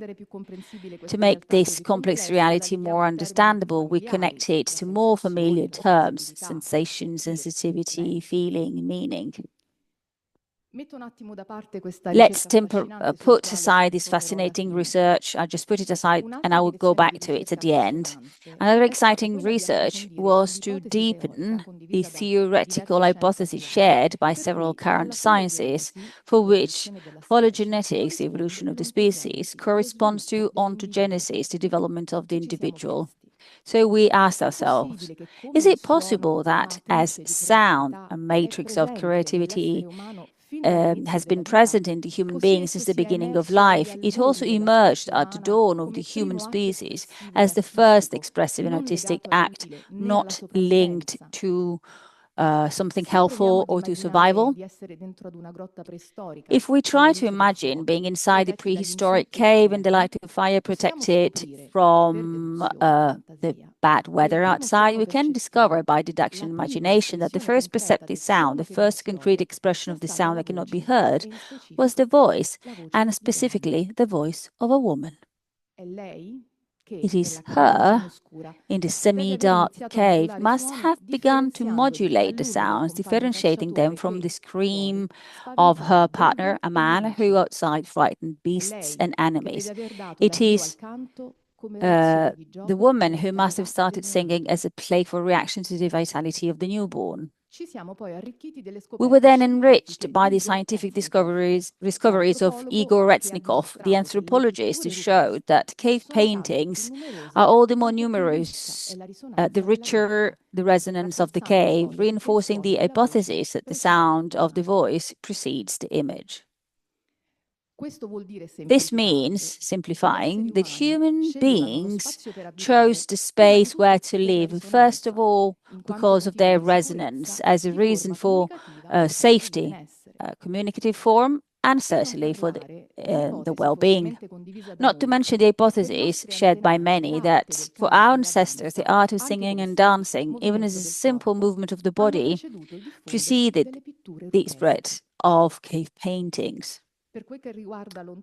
As for the ontogenesis, we found a magnificent confirmation in the human birth theory, in which Massimo Fagioli plays in the development of the individual. The voice sound is an expressive dimension which comes before the formation of the image. In his theorization of the 21 words with which he defines birth and the first year of life, we find that the image comes after the sound, when, resting on the ability to imagine, it becomes fantasy. Sound is the 11th word, close to biology, appears after force and after movement and before memory. The memory fantasy of the experienced experience, the one that makes the original image, Antonio Di Mico wrote in his research on the origin of the sound of the words.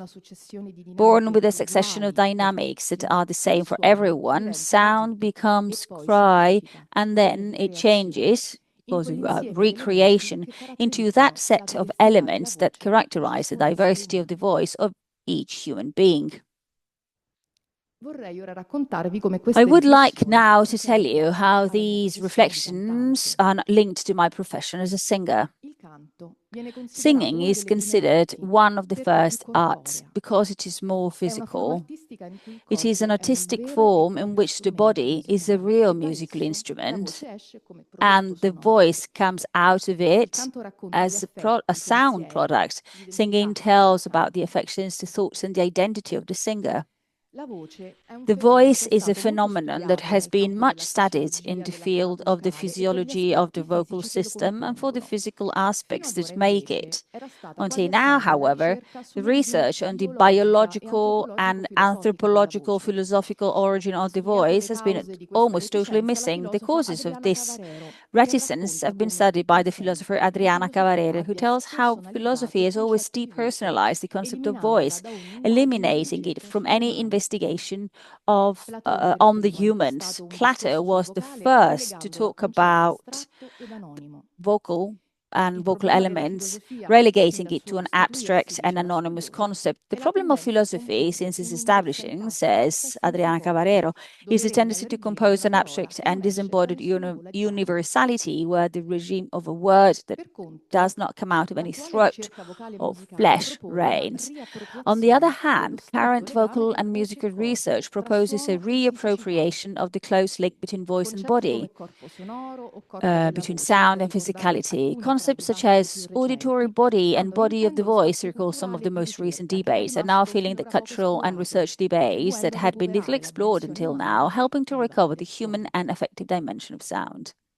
The emotional content fused to the body is not separate from the sound of the voice, and it also applies to voice professionals or even more experienced singers. For each performance, the work to do is a work of management and transformation of these emotions and feelings, and from the first when you go out on the stage till the last minute. They are very different conditions and these situations because they're linked to our emotional experience and how we perceive the moment.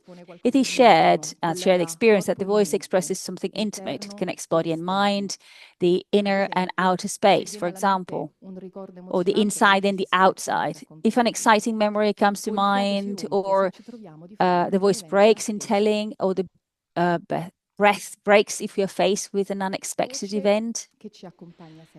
The voice always accompanies us, and it belongs to all of us. Throughout history, it has also represented a resource for resisting abuse and violence.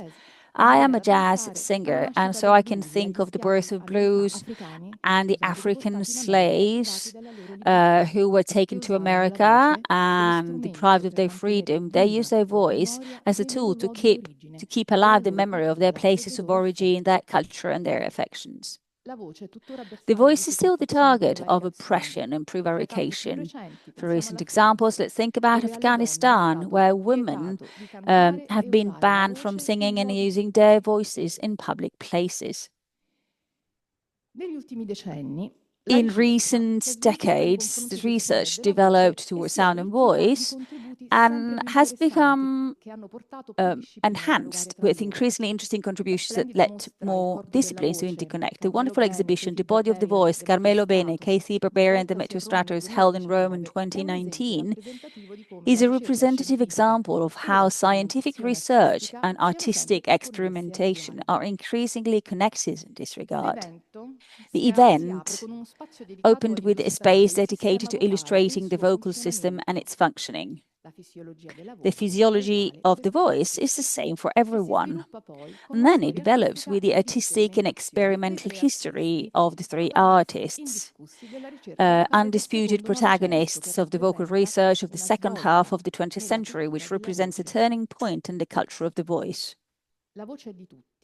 The voice belongs to everyone. There are different ways in which it can be used to communicate, to sing a song, or for a play in theater as a form of pure expressiveness, for example, by improvising more ancestral, primeval sounds that transcend the word, to sing a child to sleep, or in daily interpersonal relationships. It can take on infinite nuances, be at the service of storytelling or our expressivity. And it is a voice that is always linked to interpersonal relationships, whether you sing in front of an audience, whether you talk to a friend, use it for business calls, etc. Negli ultimi anni c'è anche la tendenza a ideare e promuovere discipline. In recent years, we tend to devise and promote disciplines or activities that bring back balance, a balance between body and mind through the voice. We talk a lot about mindfulness, well-being, and well-being is increasingly present in the various academic proposals in the United Kingdom where I teach at every level. Since the pandemic period, courses that offer singing and breathing have multiplied, as well as activities that promote well-being and help in stress management.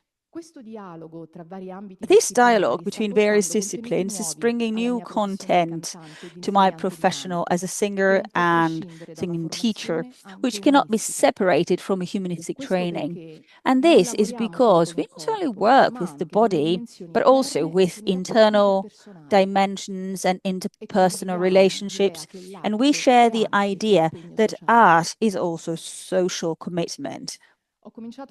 I began this speech by talking about sound as an internal dimension, but the continuous research also makes us think about what is not sound, and I refer to silence, not intended as a dimension without sound.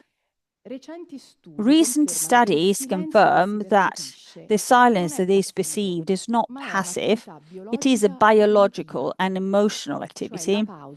A pause is not a simple absence of sound.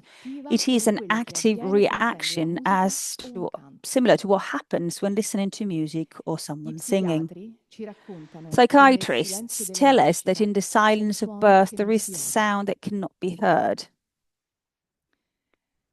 Nel nostro quotidiano, sempre più riempito da rumori, In our daily life, increasingly filled with noises, sounds at very high volumes, sound filters, and all kinds of noise that is affecting our feeling, it often happens to live with fixed and continuous noises without interruption. Just think about household appliances at home. Or let's think about working in places where the echo of cars or subways constantly invades the sound space. It is a shared experience, and it influences the relationship between us and the outside world. It happens when we have to speak louder to talk to a friend, when we cannot gather in a moment of reflection to let our thoughts flow, or when we have a remote business meeting and communicate through laptops and screens. We risk losing the richness of nuances that voice communication entails, as well as the richness of sharing and the warmth of encounters. We wonder if a renewed attention and awareness towards silence is perhaps necessary in order to redesign a communicative and collective path with new parameters. And I would like to conclude with a final reflection on the role of the voice in the interpretation of dreams. You psychiatrists have told us about the importance of the voice with all its nuances, both of the patient who tells the dream, as well as of that of the psychiatrist who interprets the dream, making the latent thought understandable and knowable. I read that the psychiatrist psychotherapist Manuela Petrucci wrote in the documents of the collective research of 2019, the words that interpret the dream can cure or make false mental realities disappear and create new ones, if each time they are a cry and contain in itself the sound that cannot be heard. They have a sound and a meaning for having recreated as a reaction to an acoustic impulse, the silence of the first moments of life, which is fantasy.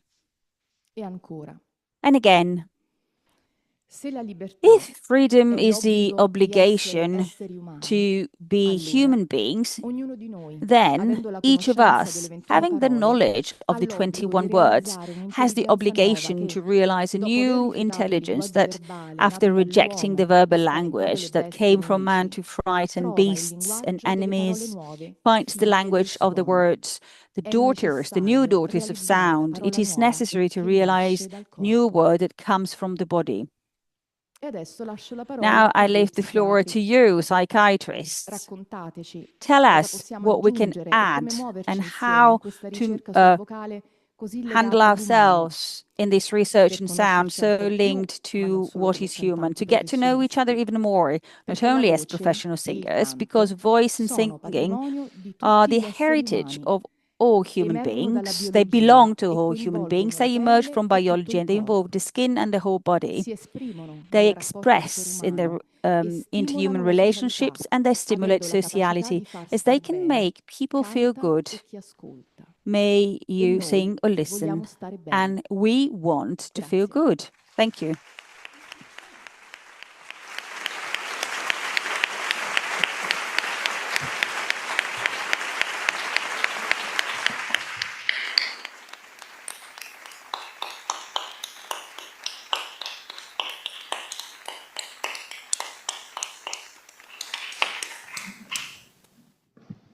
Thank you, Diana. Really beautiful. Thank you. Now, if we have some time, more time, Maria wants to say something. Thank you very much.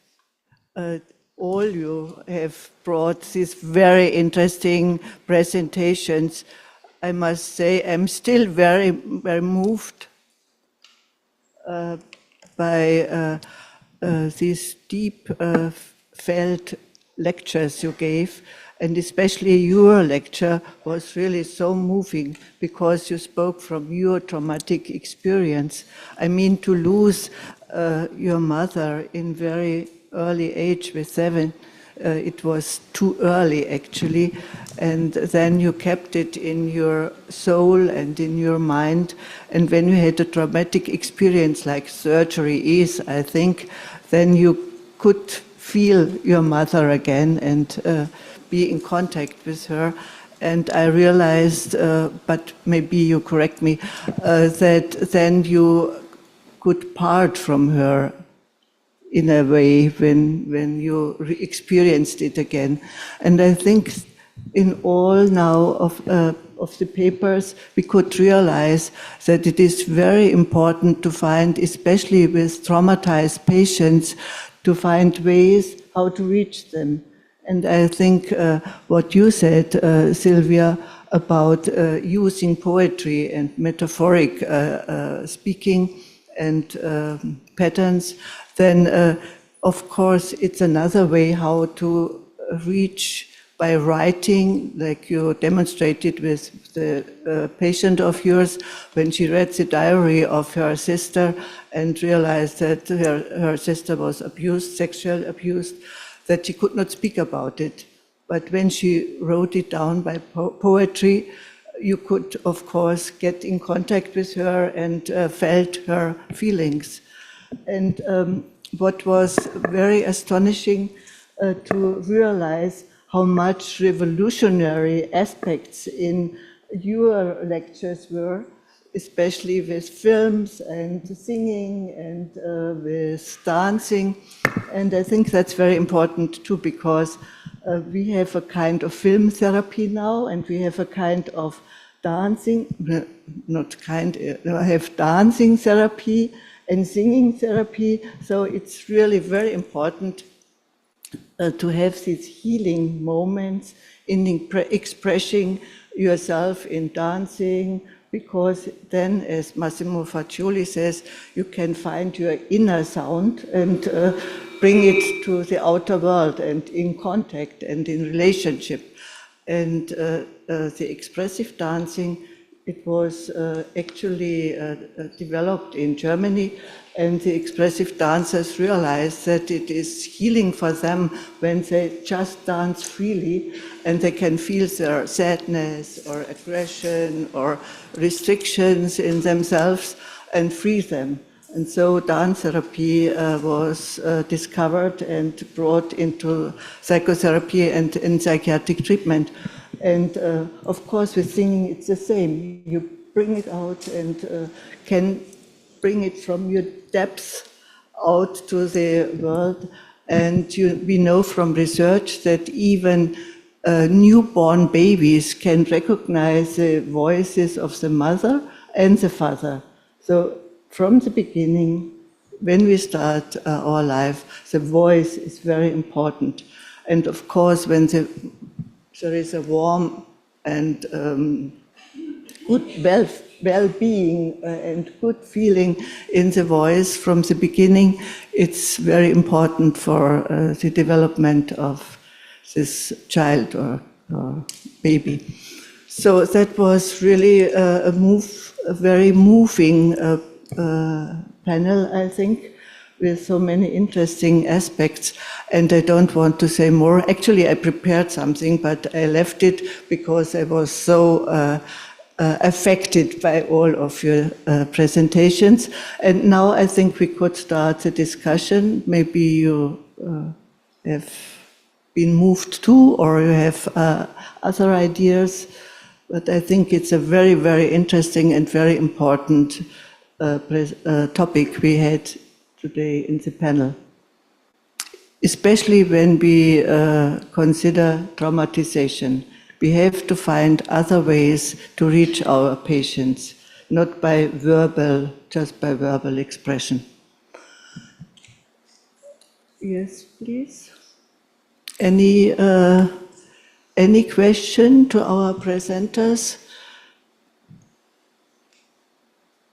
Yeah? Do we have a microphone? Okay. And here? Okay.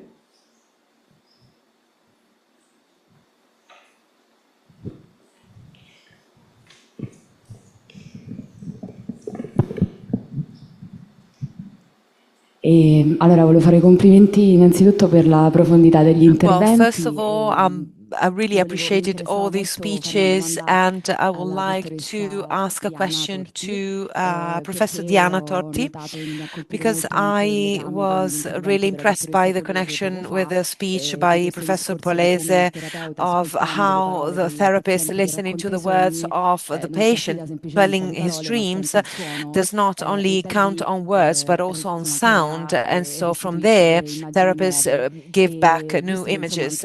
And since you also invited psychiatrists to use these new ways, I would like to hear from them about their practice, how they pass from words to images. So I would like to give the floor, of course, to the speakers.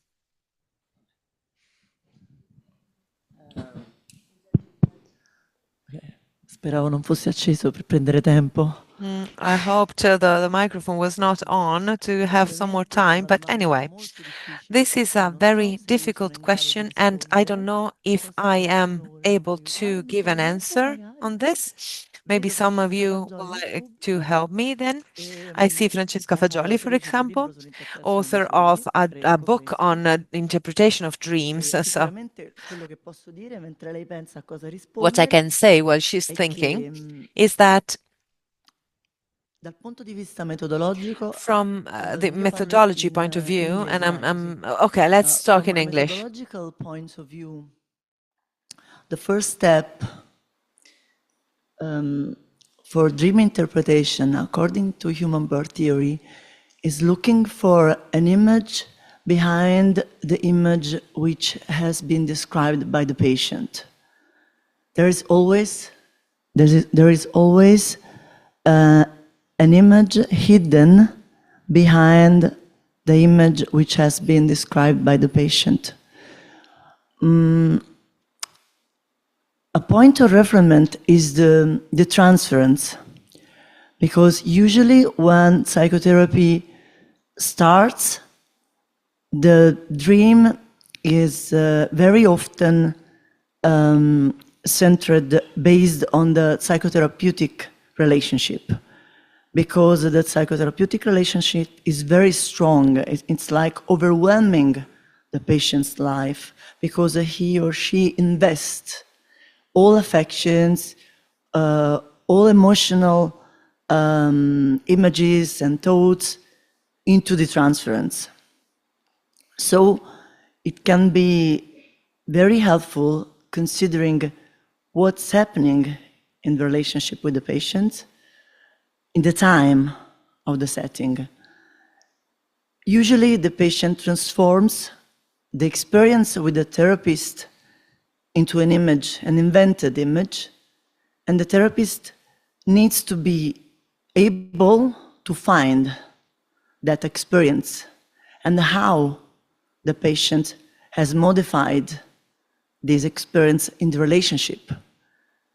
For example, if a patient suffers from depression, it can be, he or she can dream after a session a very, as I also tried to tell something before, can dream an empty space without a session full of interpretation and affections.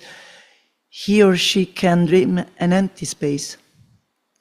And we could understand that this patient made the space empty, so it's such an annulment of the other person who was actually in relationship with him or her.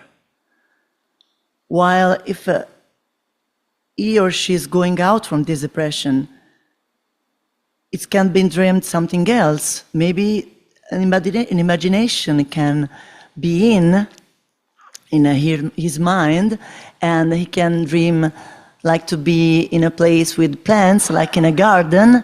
There are many, many examples in Francesca's book and also in the That Instinct and Knowledge. That is, I remember there is a cured garden, which was not dry anymore, that Fagioli described as a representation of a healing, because in Italian, there was the same word used for the garden, which was live again, and the word cura, treatment. Now I can leave the ball to my colleague, Francesca.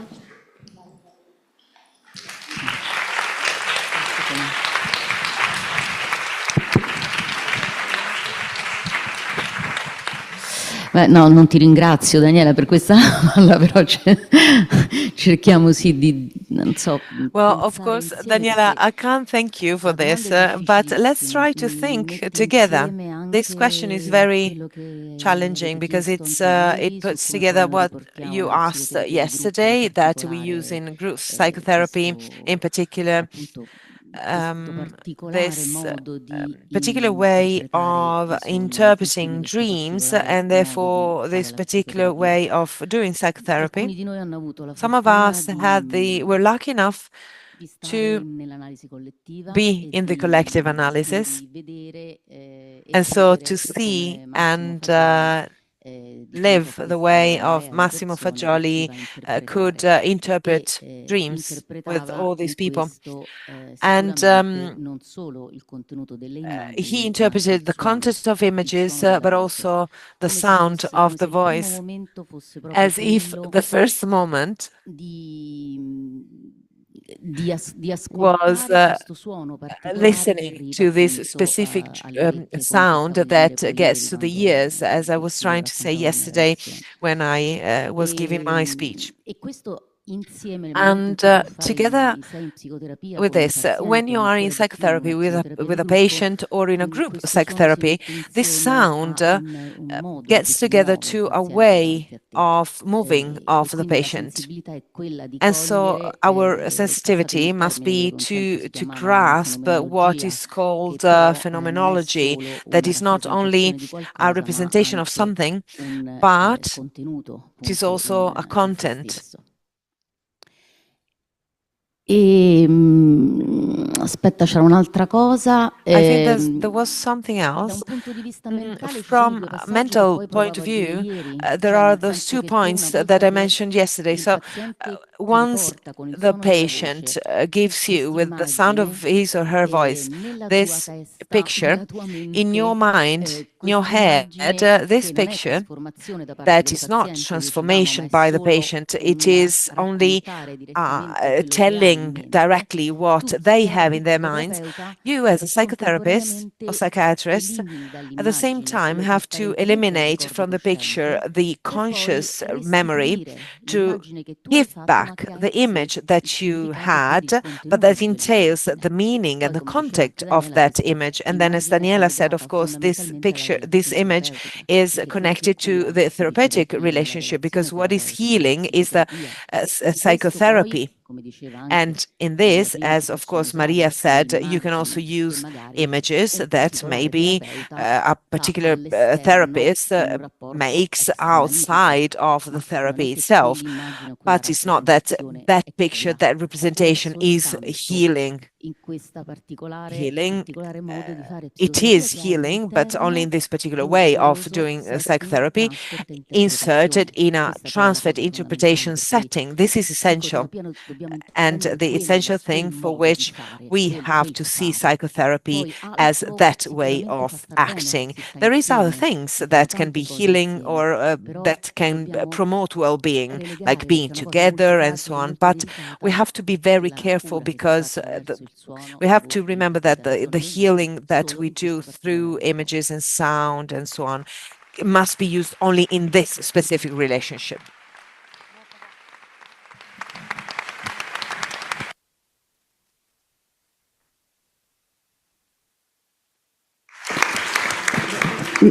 Silvia?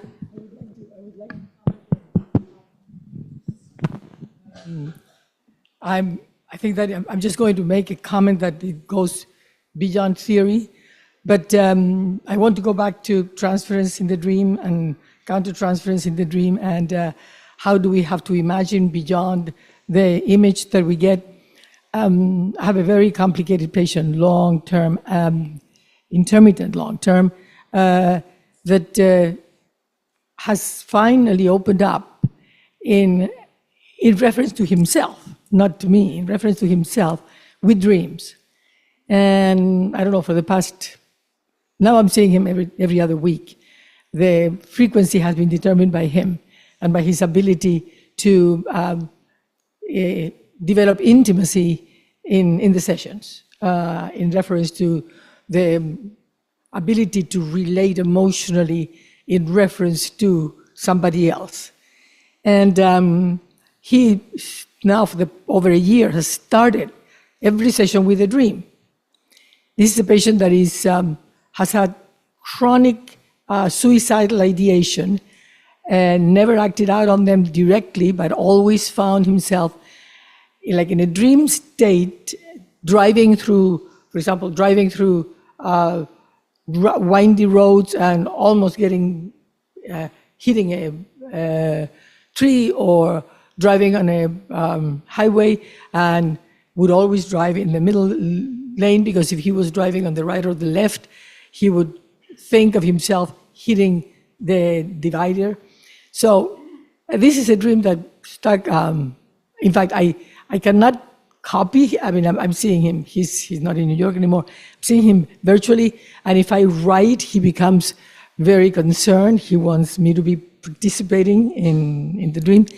So this was a dream that he wrote. He told me a very calming scene, a pond, and a boy is looking at the water and is testing the water, and he realizes that even if it is cold, is welcoming, and gets into the water.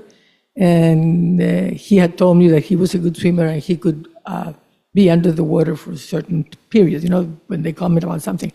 So this boy is getting into the water and is floating under the water. And it's has, of course, not breathing, and is watching through the water, the light, and is experiencing the calmness of the non-existing. He did not use that word, but the calmness of not being, and just wanted to stay there. So, and then in the session, he just heard himself and realized that he was talking about killing himself. So came out of the dream, and I chose to address the calmness of the dream. And I chose to address the fact that he had found me trustworthy enough to stay with him until he came out alone from the dream.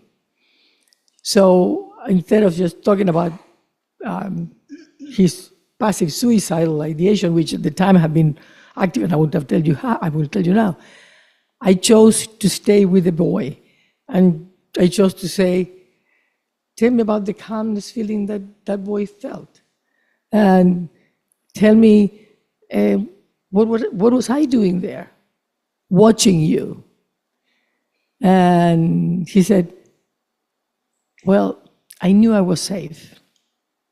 That's all he said. And we didn't go any further. But this is the same person that when he is abused in the family, etc., having lived through cults and very, very, very complicated trauma history, when he just can't control circumstances nor his rage, extremely bright man, would hit his head on the wall. So there, when he would tell me that, I chose to become an MD beyond psychiatry, MD psychiatry neurologist. And I would spend the session explaining exactly how this was not going to work as suicide and what is it that he was doing with his mind. And so the role that I've had with him has changed depending on either the action or the imaging that he's given me. And my role with him has changed in reference to being the soothing other that never had, or the counselor that was trying to make him survive, because all his counselors in life were extraordinarily punitive. So, you know, I can relate when you talk about imagining, I can relate when you talk about light, I can relate when you talk about beginning, I can relate when you talk about the impulse, the negative impulse or the positive impulse, and even if I don't use those words, how we react to that. I mean, when a patient is in a negative impulse, if that's your word, I don't know that, we try to get them out so they can be with us in the here and now. But when they are reconnecting to something that is very deep, but positive in somewhere, but connected at the same time with all this negativity, we have to get to that positiveness and save them from that into letting them come out of it and work with the negativity that, you know, the boy was going to die if he didn't come out of the dream. He did not kill the boy in the dream. Anyway, just thoughts about dreaming.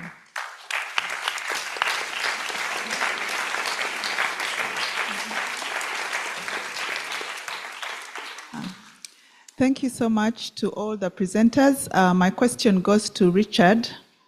And Richard, thank you so much for sharing your personal story. And I wanted to ask you if you could share with us what your thoughts are about psychotherapy.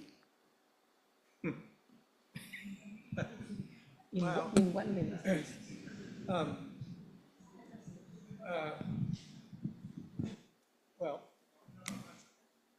Hello? Okay. The truth is I have a very long, conflicted relationship with psychoanalysis, and it's, I think of late, I had a huge revolution against psychoanalysis 30 years ago, and I had to create my own, find my own way out. I think a little bit like Silvia's patient, maybe, who, when he had that business setback, goes to poetry and sort of digs his way out with psychotherapy, but with poetry. I was very impressed that it happened at a huge moment of shame and failure. He digs his way out through poetry. I've had to rediscover psychotherapy that I had to build on my own, and I definitely believe in it, but I believe in it from this. I'm a storyteller, and I think your groups in Uganda, I have a feeling they must tell a lot of stories within that group. I mean, kids dancing together and sort of finding a freedom and a new belief. I think story is deeply involved in that, and it was deeply involved for me. And part of my journey was as a storyteller, and part of the way I do psychotherapy is I believe that we Homo sapiens, but we mammals, believe in the structure of story. So I'm deeply invested in therapy as story, and that's what's kept me believing in psychotherapy. Was, I think, people tell stories to themselves, and often they're not the best stories. And finding a better story, I think, is takes a lot of work. And for me, that's the work of therapy. But I know I'm somewhat alone on that. No, I'm not. Cesar believes in it also, so that's good. I believe in it too.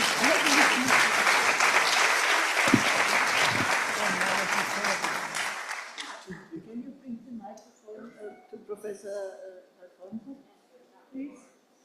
But I wanted just to tell you that I believe in it too, because I think everything what is necessary to get into contact with your patient and to tell a story, it's a kind of metaphoric language as well, I think. And we have even in Germany, unfortunately he died several years ago, he used the fairy tales. He always told the patients fairy tales, and they felt very good with it, and in a way of a positive psychotherapy. But now Professor Cesar Alfonso wants to speak. I just wanted to agree with you wholeheartedly that the narrative aspect of psychotherapy has been now backed up with neuroscientific findings as the common link, the curative, the most important curative factor of psychotherapies has to do with memory reconsolidation, and by telling the story, reconstructing a narrative, writing a new chapter, this is what we do with our patients. And like it or not, all of psychotherapy has that as a common root. I think that's, I sort of threw this in at the beginning when I was sort of riffing on my inability to speak Italian, but the hero's journey, which is, it's a writer's tool, but it's been a writer's tool since we started telling stories, but it's something that I think is very much a part of what we do as psychotherapists, is that we help someone to tell a story that they have either has not been working or that stumbles or that fails, and that we are there to help them have the hero's journey, which is the journey that gets. Part of the problem is that when you have a story that is pathological, you don't let go of it. You don't just say, this has been a bad story, I have to change. You keep believing it, and you keep hitting your head against the wall, even though all that's happening is that you bleed more and more. It's seeing, first thing is seeing that the failure of the story that you're telling yourself, and then, only then can you open yourself up to the possibility of a new story. And I think that's where psychotherapy and we as psychotherapists have a very powerful potential place. And I think it's where the groups in Uganda kids still tell stories. That's the name of the game. That's the name of kids. It's also we do it also, we just do it more subtly. And I think it's also fits really into your work in terms of just helping a group of children or a group, whomever, just to shift the story just a little bit. Or maybe see that the first thing is the story isn't working, but that's the hero's journey. The story is initiated, it fails, and then you say, I gotta try something new. But that is where psychotherapy is critical, that moment of enlightenment, if you will, that I'm just running into a wall. Anyway, any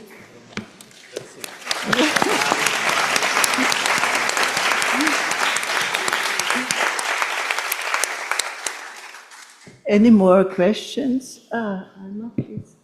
The microphone, please. Microphone to Professor Jimenez, per favor. Someone has stolen the microphone. Per favore.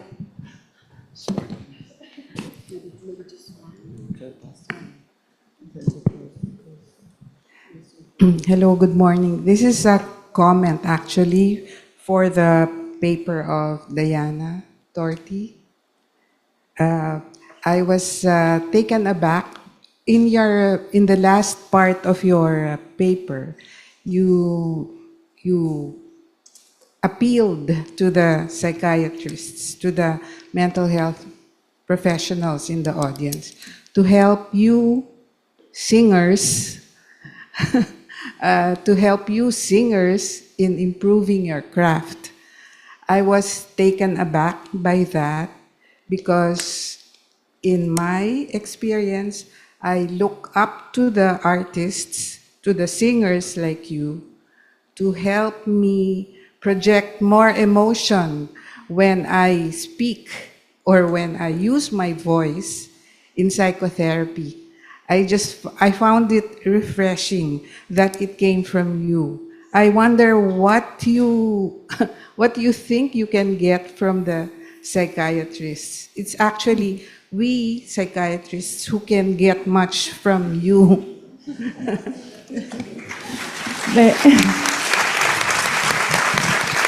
Thank you for that. Honestly, just to, because I think we are quite late, just to end this, thank you for this. What I would like just to point out is just that, to me as a singer, the most important thing, which I think is also the aim of this Congress, is just the dialogue between these different disciplines, whether it's psychotherapy, creativity, and arts. Creativity is not a discipline, honestly, but just to be how we can dialogue in this thing, in this process, just to have more knowledge, just to know better to each other. I don't know what I can do to a psychiatrist, but of course, what I think is that from psychiatrists, I just need healing, the cure. That's what I ask for, of course, which is the most important thing. And as Francesca stated before, I think it has to be clear that there are some rules about that. So the setting, something that I think make a psychotherapy what it is, honestly, meant for the cure of mental disease, no? And but I don't know what I can give, honestly. This is why I'm here, just to ask questions more than to say something. So probably the nice thing is that we can dialogue with in these situations, and this is the most important thing from my point of view. And thank you for that.